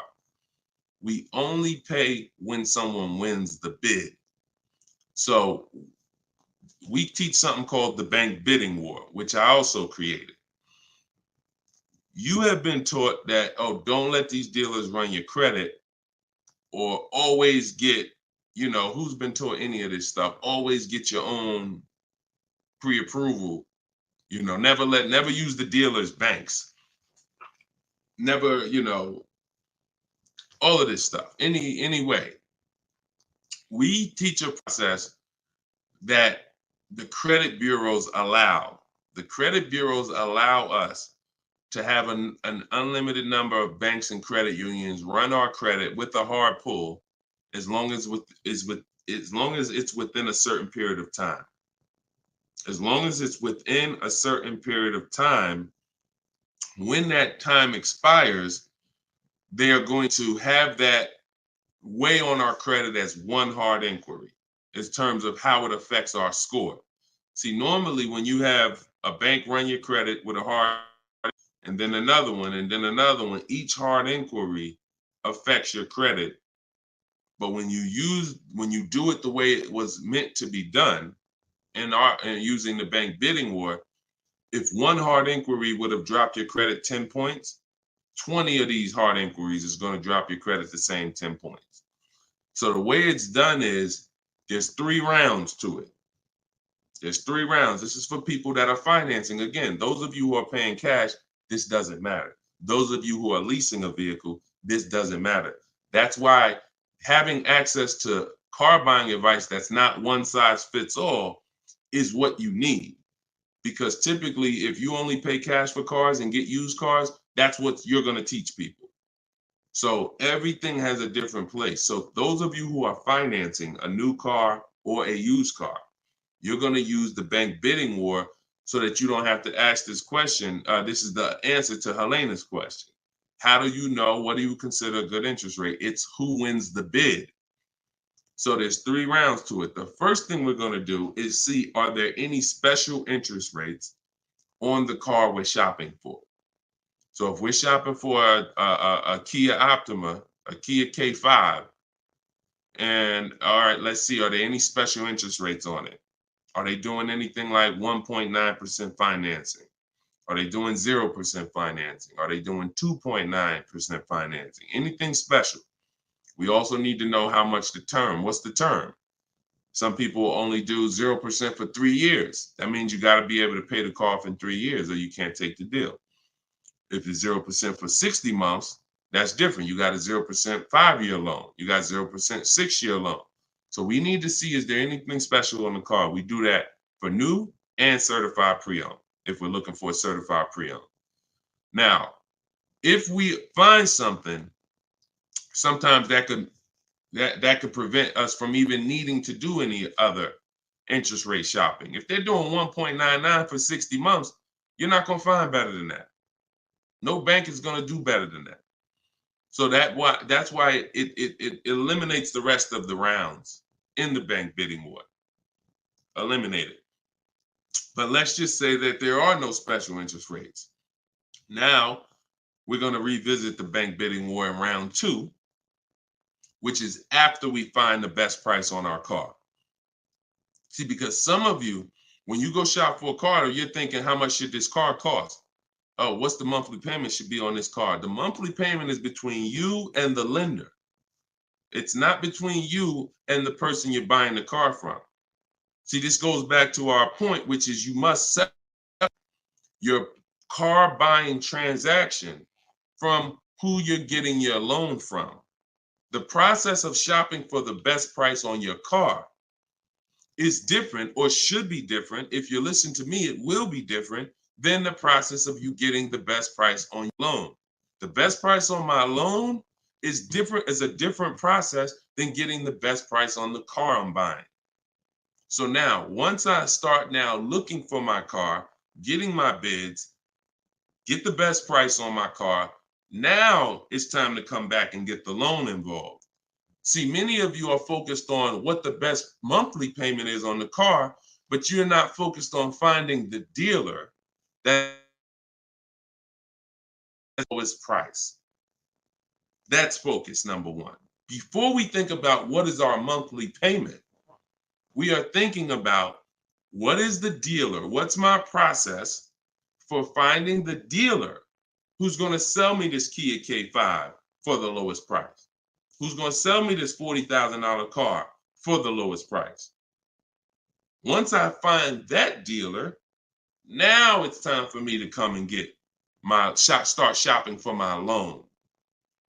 See, and the reason why this works so well is because there's a process to it. We're not winging this.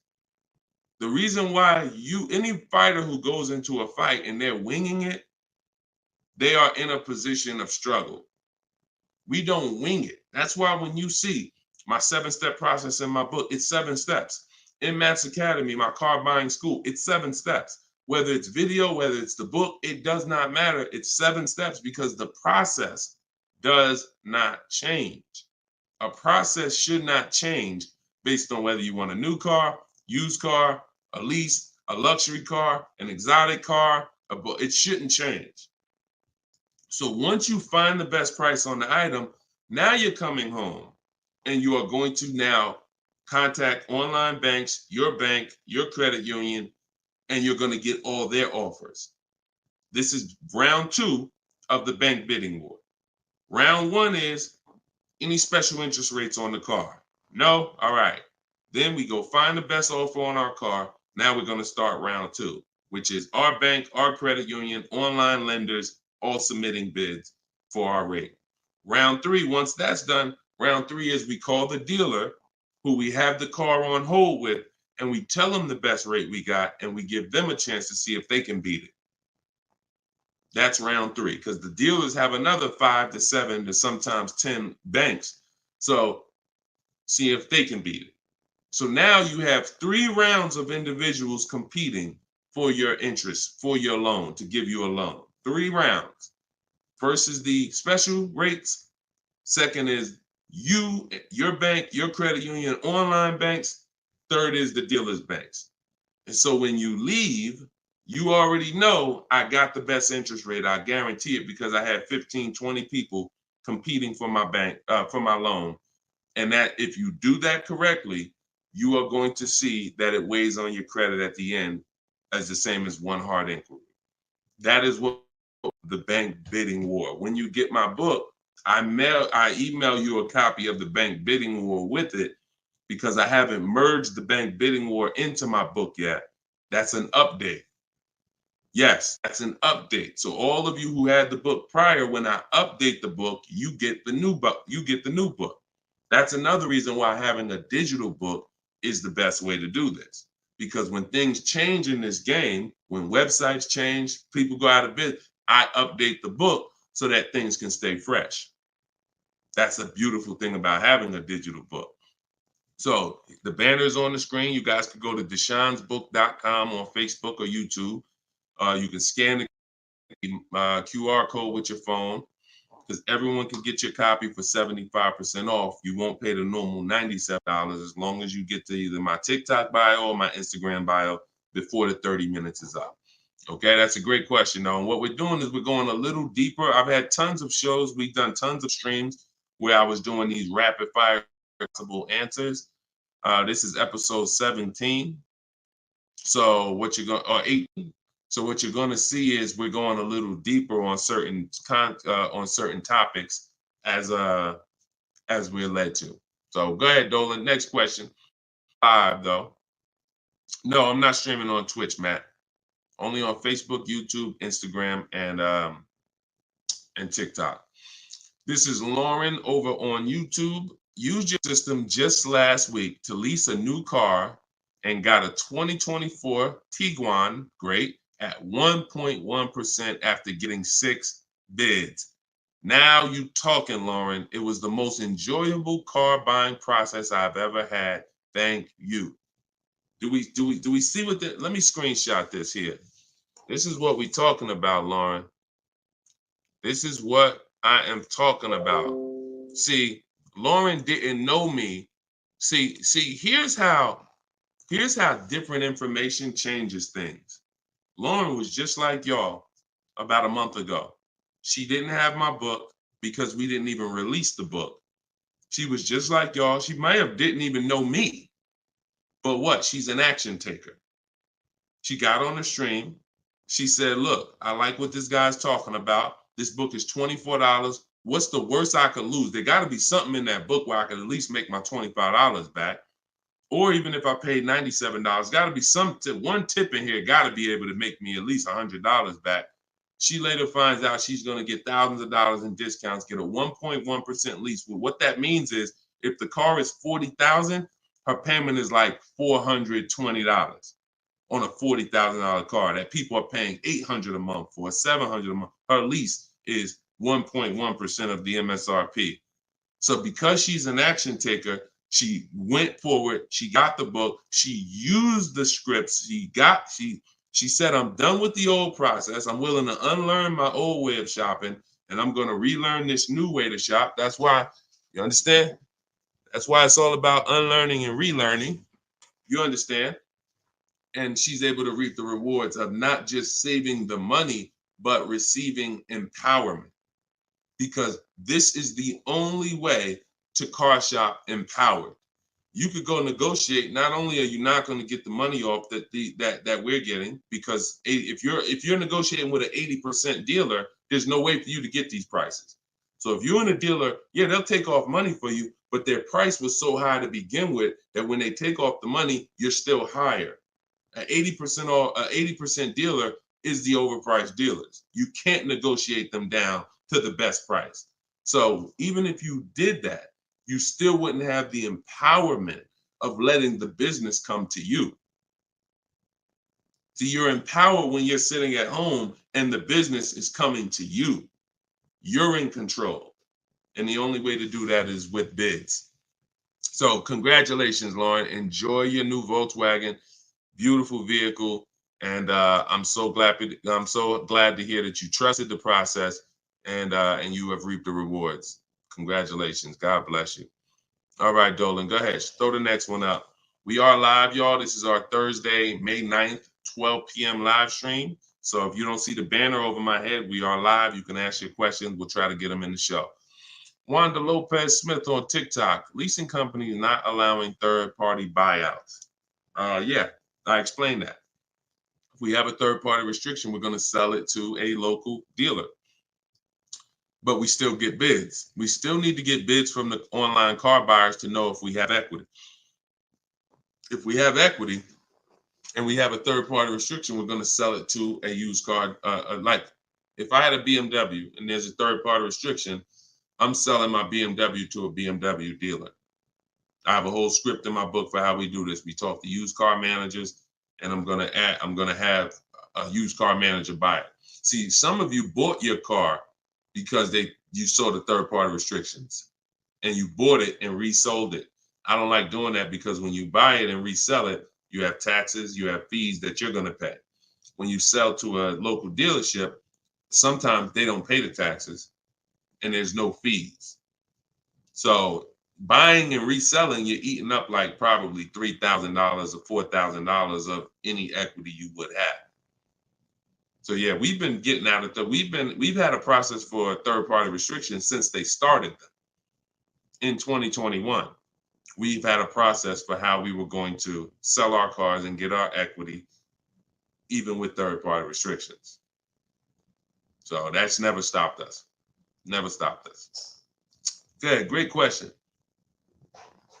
People like the live view have no clue how valuable his information is. Appreciate you, Belle. Thank you so much. Only people that know how valuable the information is people who use it.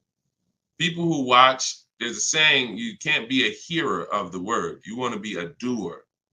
A doer. A lot of people hear. A lot of people hear because we want our ears tickled. But it's the doing that leads to the savings. And in our case, what we're asking you to do is easy.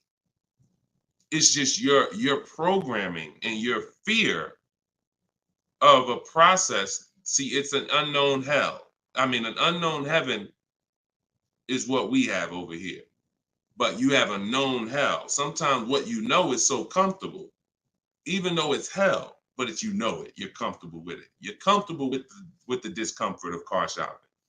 So this is what, Deshone, everything you're saying, that sounds hard. Sitting at home and doing these copy and paste things and having this, that sounds hard. That's just your fear. That's your programming talking to you. That's not reality. Because in reality, you see people like Lauren who just came on, And you see, this is the easiest way she's ever bought a car in her life. This is the most money she's ever saved in her life. Look, you got people like, look, Matt, happy to share. I've officially graduated. Huge thank you to Deshone, building such a great system, answering all my questions along the way. Lease details. You got a $56,000 Hyundai Palisade calligraphy, 1.28% lease. Highest quote was $1,167 a month. He got his for $719. The highest quote he got from an 80% dealer was $1,167 a month. He got his for $719. Sitting at home, getting bids. So for those of you who want to know, like, I do have a car buying school. It's called Maps Academy. You want to know more about it? We have a comment in there. You can attend my free masterclass.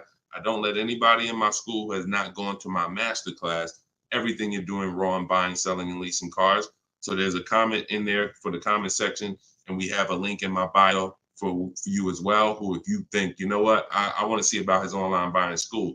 I don't care, because the system that Matt says, Deshone, thank you, Deshone, for building such a great system. The system is the same. So, but you have to be an action taker. And because the system is simple, and it's in video form, and it's in book form, and it's in my free live video, my free streams, you just get it where you could get it. But there's no excuse for sitting at home car shopping the old way anymore when this information is available and it exists and it's 3 years old. This isn't new. We have hundreds of people. You're not oh, let me take a chance and see if this will work. That ship has sailed long time ago. Long time ago, that ship has sailed. But the action takers are going to win, not just the hearers. People listen, oh yeah, this sounds good. Of course it sounds good. But you won't reap the results until you become an action taker on the information. Okay, so those of you who want the book, it's in my TikTok bio, it's in my Instagram bio. You'll have access to these strategies for the rest of your life. All right, Dolan, shoot the next question up. We got some great questions coming in today. This is our Thursday, May 9th live show. So we are live right now. It's our 12 p.m. stream. Melanie from TikTok, what do you recommend for a young adult that is first-time car buyer that has no credit? I would recommend you save up. You get something that we call a smart car. That's not one of those little cars that you heard. It stands for saving money at the right time. I got a car that's my point A to point B car because I work from home. I got a car. It was literally $4,000. I got it from a grandfather over in South Orange. He was 98 years old, and he still drove until he couldn't drive anymore. Car had 72,000 miles on it, and I got it for $3,750. Literally, it was I got it a year ago, so that was it was an 08 Pontiac G6, 70,000 miles. And that's something that I drive from point A to point B whenever I want to do my run. Because again, I work from home. Most times we take the truck, but if my wife's out, I'll take the car. But I didn't need to spend $10,000, $15,000, $20,000 on a car that I'm driving twice a week. So what I would tell you for you is, if you need transportation, you want to get it reliably, save up some money, get yourself a private party sale on Facebook, pick it up for a couple grand, but you have to be diligent. You want to find it from an owner. You want to find it from an owner who's not driving too much, who maybe they got a second or third car in the family, and that you don't want to deal with these dealers on Facebook Marketplace perpetrating as owners. The owners know the history of the car. They've had it for the last 8-10 years. You want somebody that can tell you, yeah, my little son, this is where Jeremy took the car one day. He was driving to the grocery store. He backed into a car over there right here. You want a person who knows that, not a dealer who just picked up the car and now they're trying to sell it to you for $2, $3, $4 grand.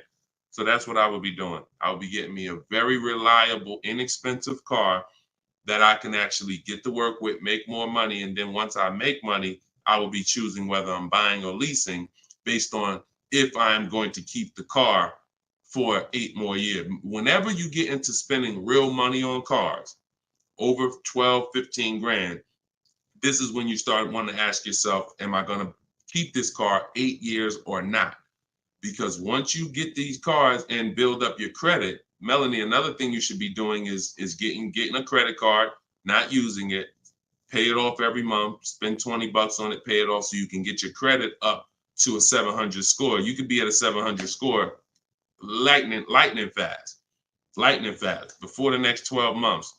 So now what you want is you want a car to drive, get you to where you're going, but then you want to be building your credit now. So now when you're like, okay, I got a job, I'm making money, I want to get me a different car. Am I going to buy it or lease it? And if you're not keeping it 8 years, you want to go for the lease so that you could drive a brand new car for pennies on the dollar, as long as you keep following what we're teaching and getting great lease deals. But if you're keeping the car for 8 or more years, then you would go and you would buy a car, not lease it. But in order to do that, you want to set yourself up and get yourself up to a 700 credit score. So you should follow somebody like Shonda Martin.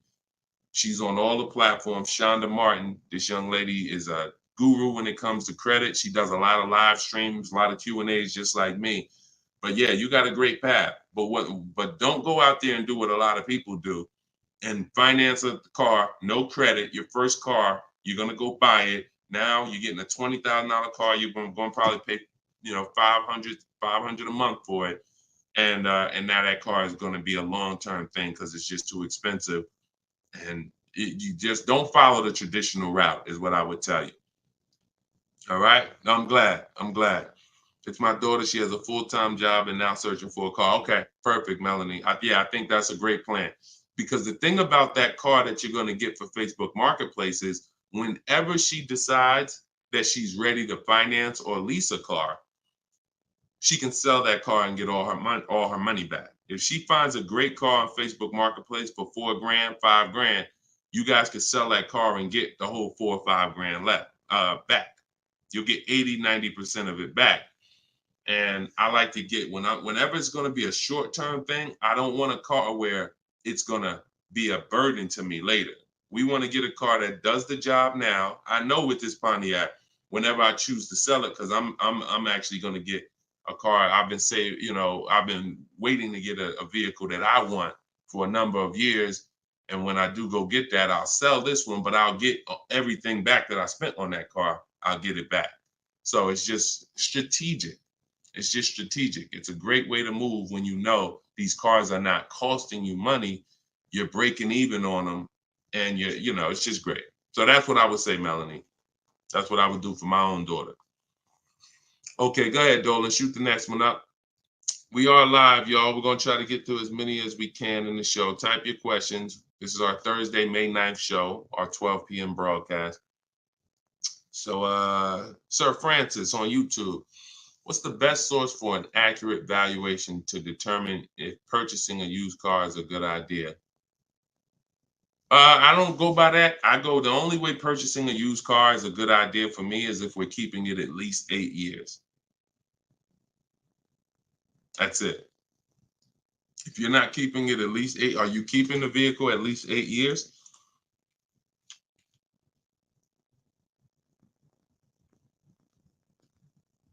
Let's see if we give him some time to answer. Are you keeping the vehicle for at least 8 years, Sir Francis? See, if we're not keeping the vehicle at least 8 years, there's no point in buying it, because the money that you would spend to lease, you can't put a price tag. You can't compare it. The reason I have to show y'all these lease deals is to see you cannot compare great lease deals to purchase deals. You can't. Look at this. Look at Jared.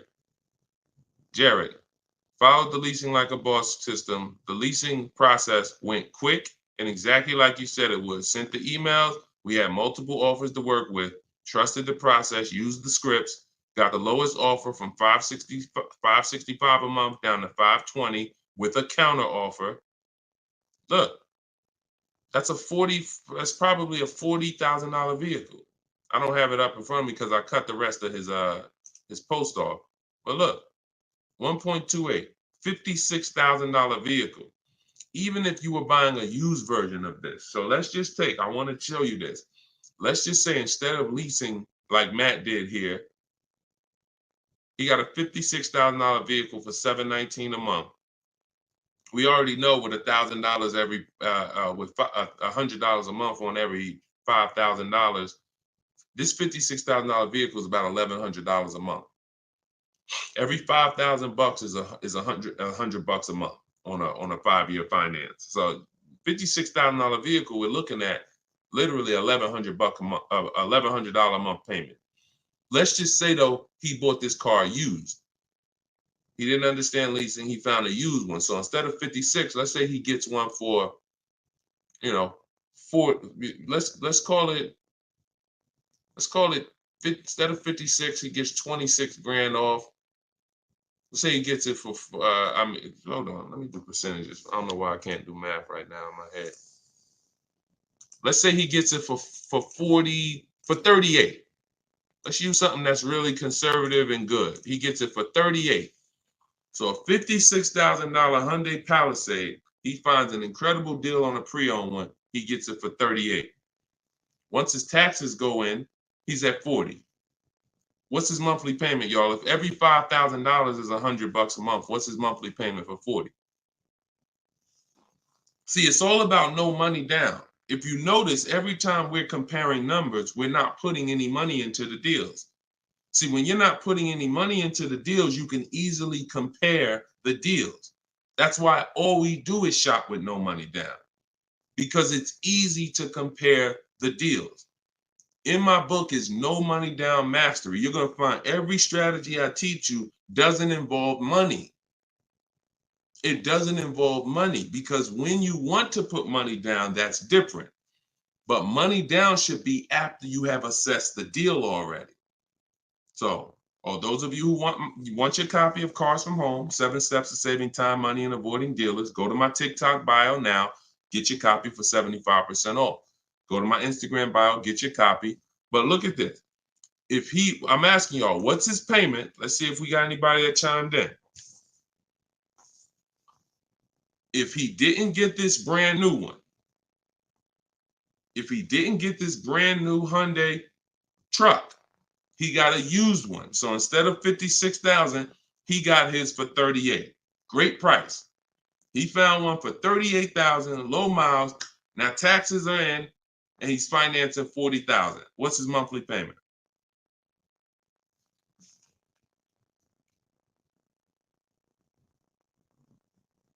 Anybody do the math?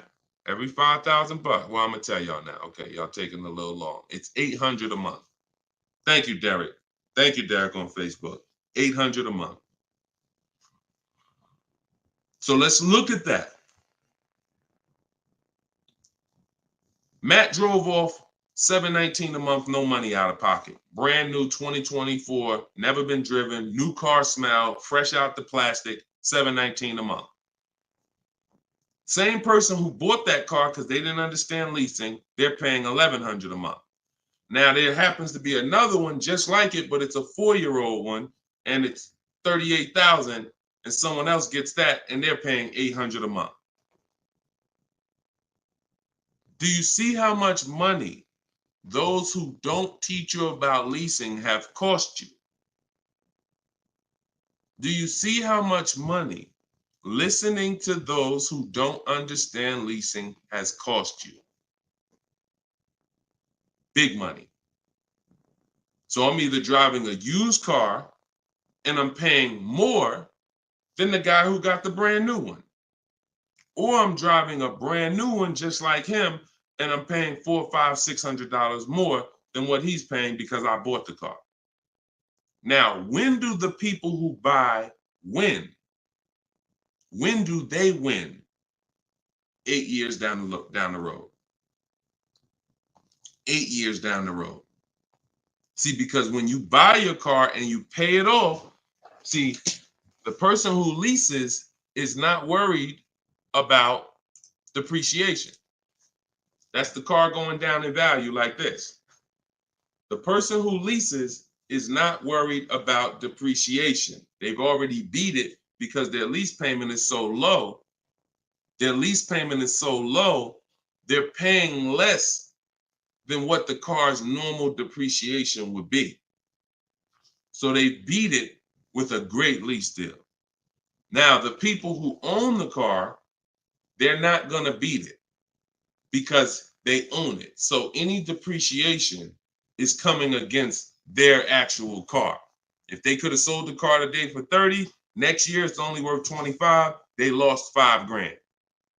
If you were going to sell your car today for 20 and then a tree branch falls on it, is it worth 20 tomorrow? Even when you fix it, run it through your insurance. Hey, I'm coming to get my 20. No, a tree branch fell on the vehicle. It's worth probably 18 now. This is depreciation. So the only way you're going to avoid that is through long-term ownership, because eventually, like I talked about earlier in the stream, you get to the point where your car is only losing a little bit of value each year. Only to this year it's worth 10, next year it's worth 95. In another year it's worth 9,000. That doesn't happen until you have kept the car 9, 10, 11 years. So if you're not keeping your cars that long, you're losing thousands of dollars not leasing, as I just illustrated with those 3 examples. Okay?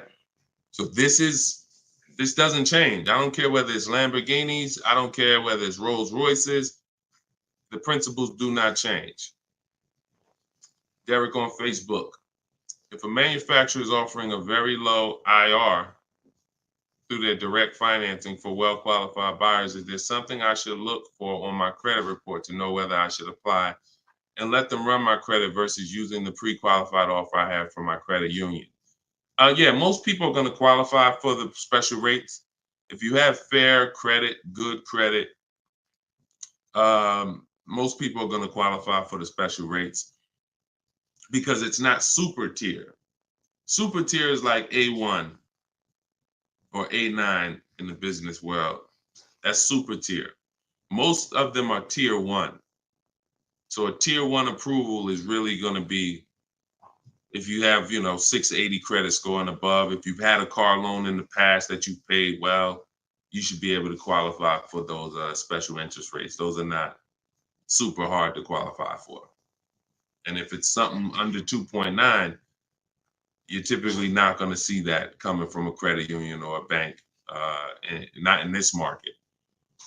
Not in this market. So yeah, it's a good question though. But that's round 1 in the bank bidding war. So it's important for you guys to know that whenever you see a special interest rate offer, in many cases, it's not hard to qualify for. You don't need perfect credit. 680, 700 and above, you should be fine. All right. So, all right.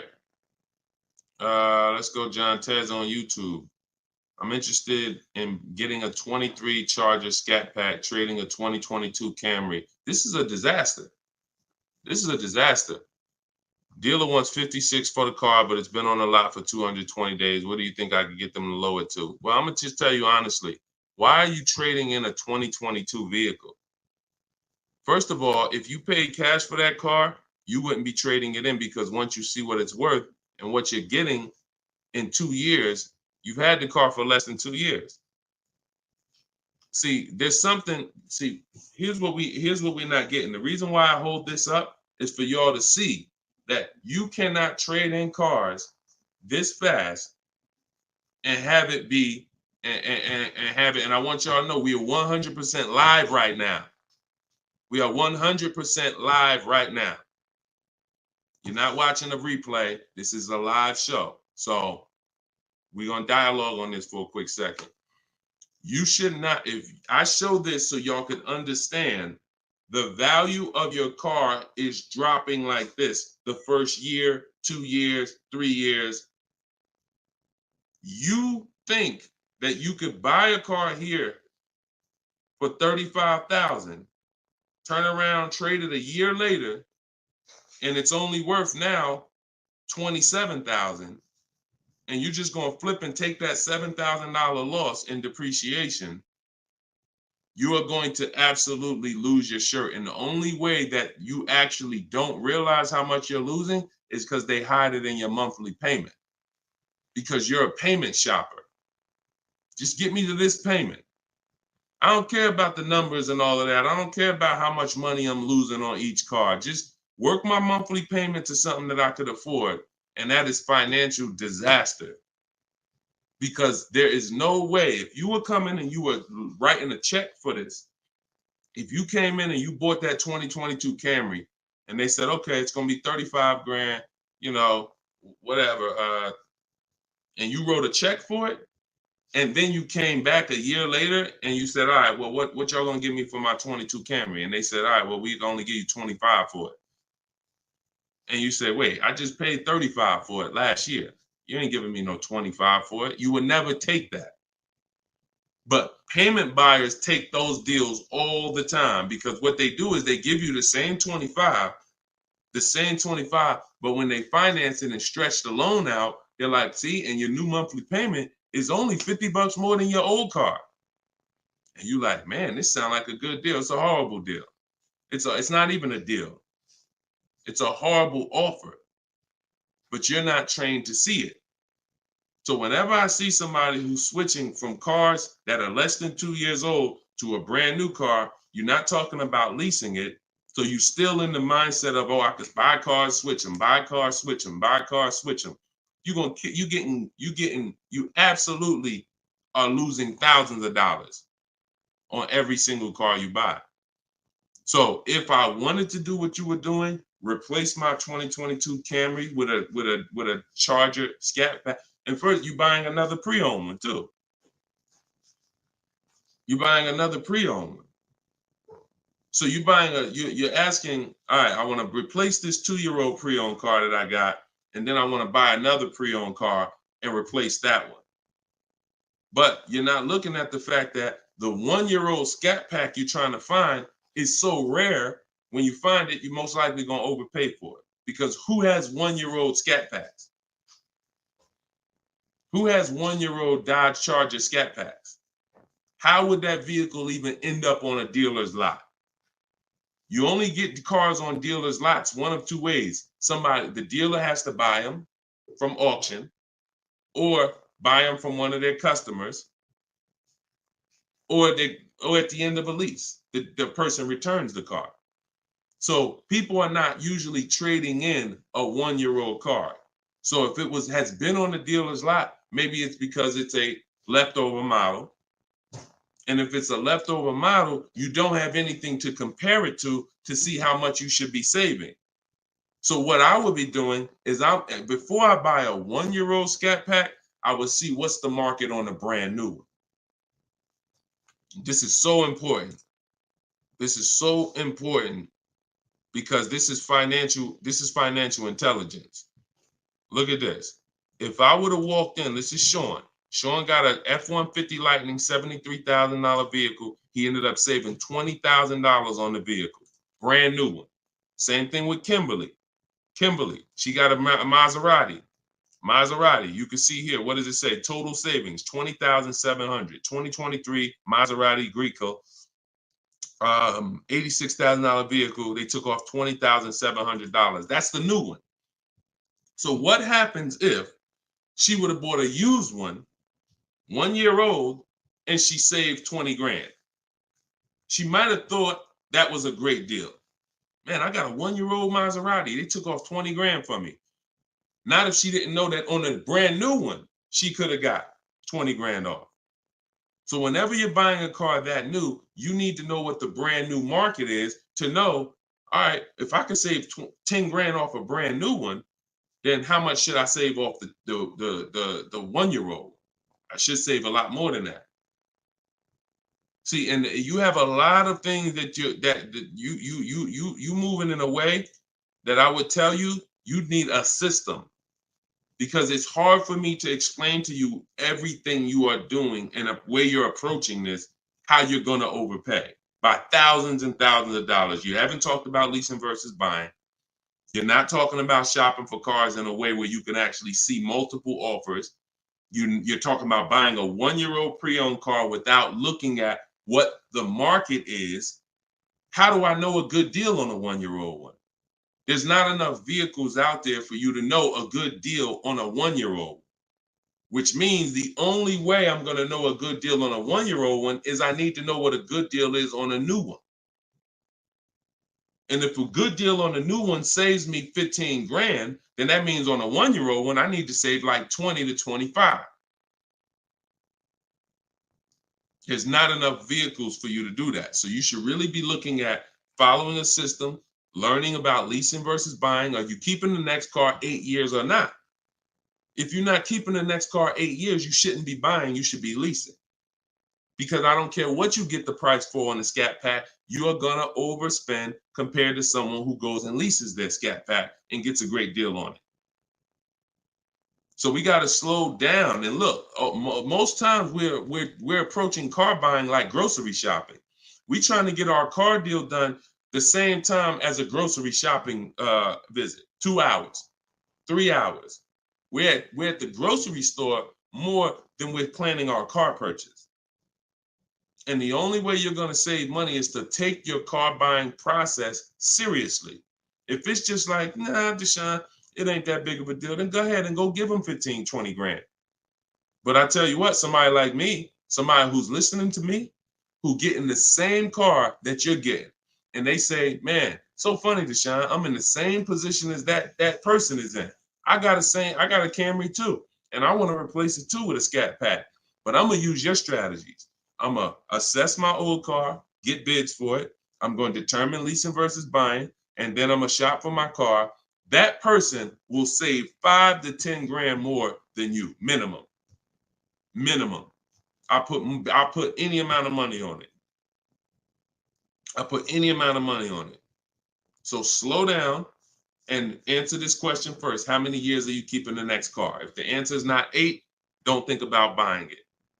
Don't think about buying it. My goal is to shop for my most aggressive lease on my next car. If I'm buying it and I'm keeping it over 8 years, then I'm buying it. I'm not buying a car that I'm not keeping more than 8 years. Not no Scat Pack, not no Dodge Challenger, not no Toyota Camry, nothing. If I'm not keeping it 8 years, I'm not buying the car. Lease deals are too great. It's pennies on the dollar when I learn to get them.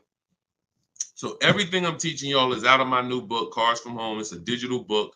It's called 7 Steps to Saving Time, Money, and Avoiding Dealerships.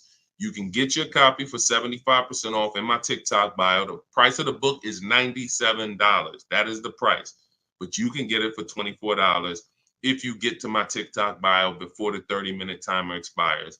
If you get to my Instagram bio before the 30-minute timer expires. We have a link in the comment section on YouTube and Facebook. You can go to deshonsbook.com, or you can scan this QR code with your phone and you can get your copy for 75% off. So use it. Make sure you send me your success stories. Continue to send me your success stories so we can bring them onto the show. That is a step-by-step system. There's nothing left to chance. You cannot leave anything to chance when it comes to car buying. Everything that we teach is for a reason. So let's continue to move. You know we will be back soon for another stream. And catch us later. We're usually live 7 and 12 p.m. So if you're around at 7 p.m., just again, if you don't see the banner above us, that means we're actually live. So jump on and we'll get to it. Everybody else who got your book, enjoy. For those of you who want to attend my free masterclass, Everything You're Doing Wrong, Buying, Selling, and Leasing Cars, you can also go to the comments or to my TikTok and Instagram bio. But you're going to need about an hour. And that's a straight hour of me in my board. And we have a comment for you right here in the Facebook and in the YouTube section. That's me showing you scenarios, going over 23 mistakes that most of you are making that you need to stop making if you're truly going to get below market deals. Okay, so other than that, y'all, get the information. I don't care how you get it. Get in where you fit in. Use it. Keep unlearning. And let's keep saving this money. All right, God bless y'all. See y'all on the next one.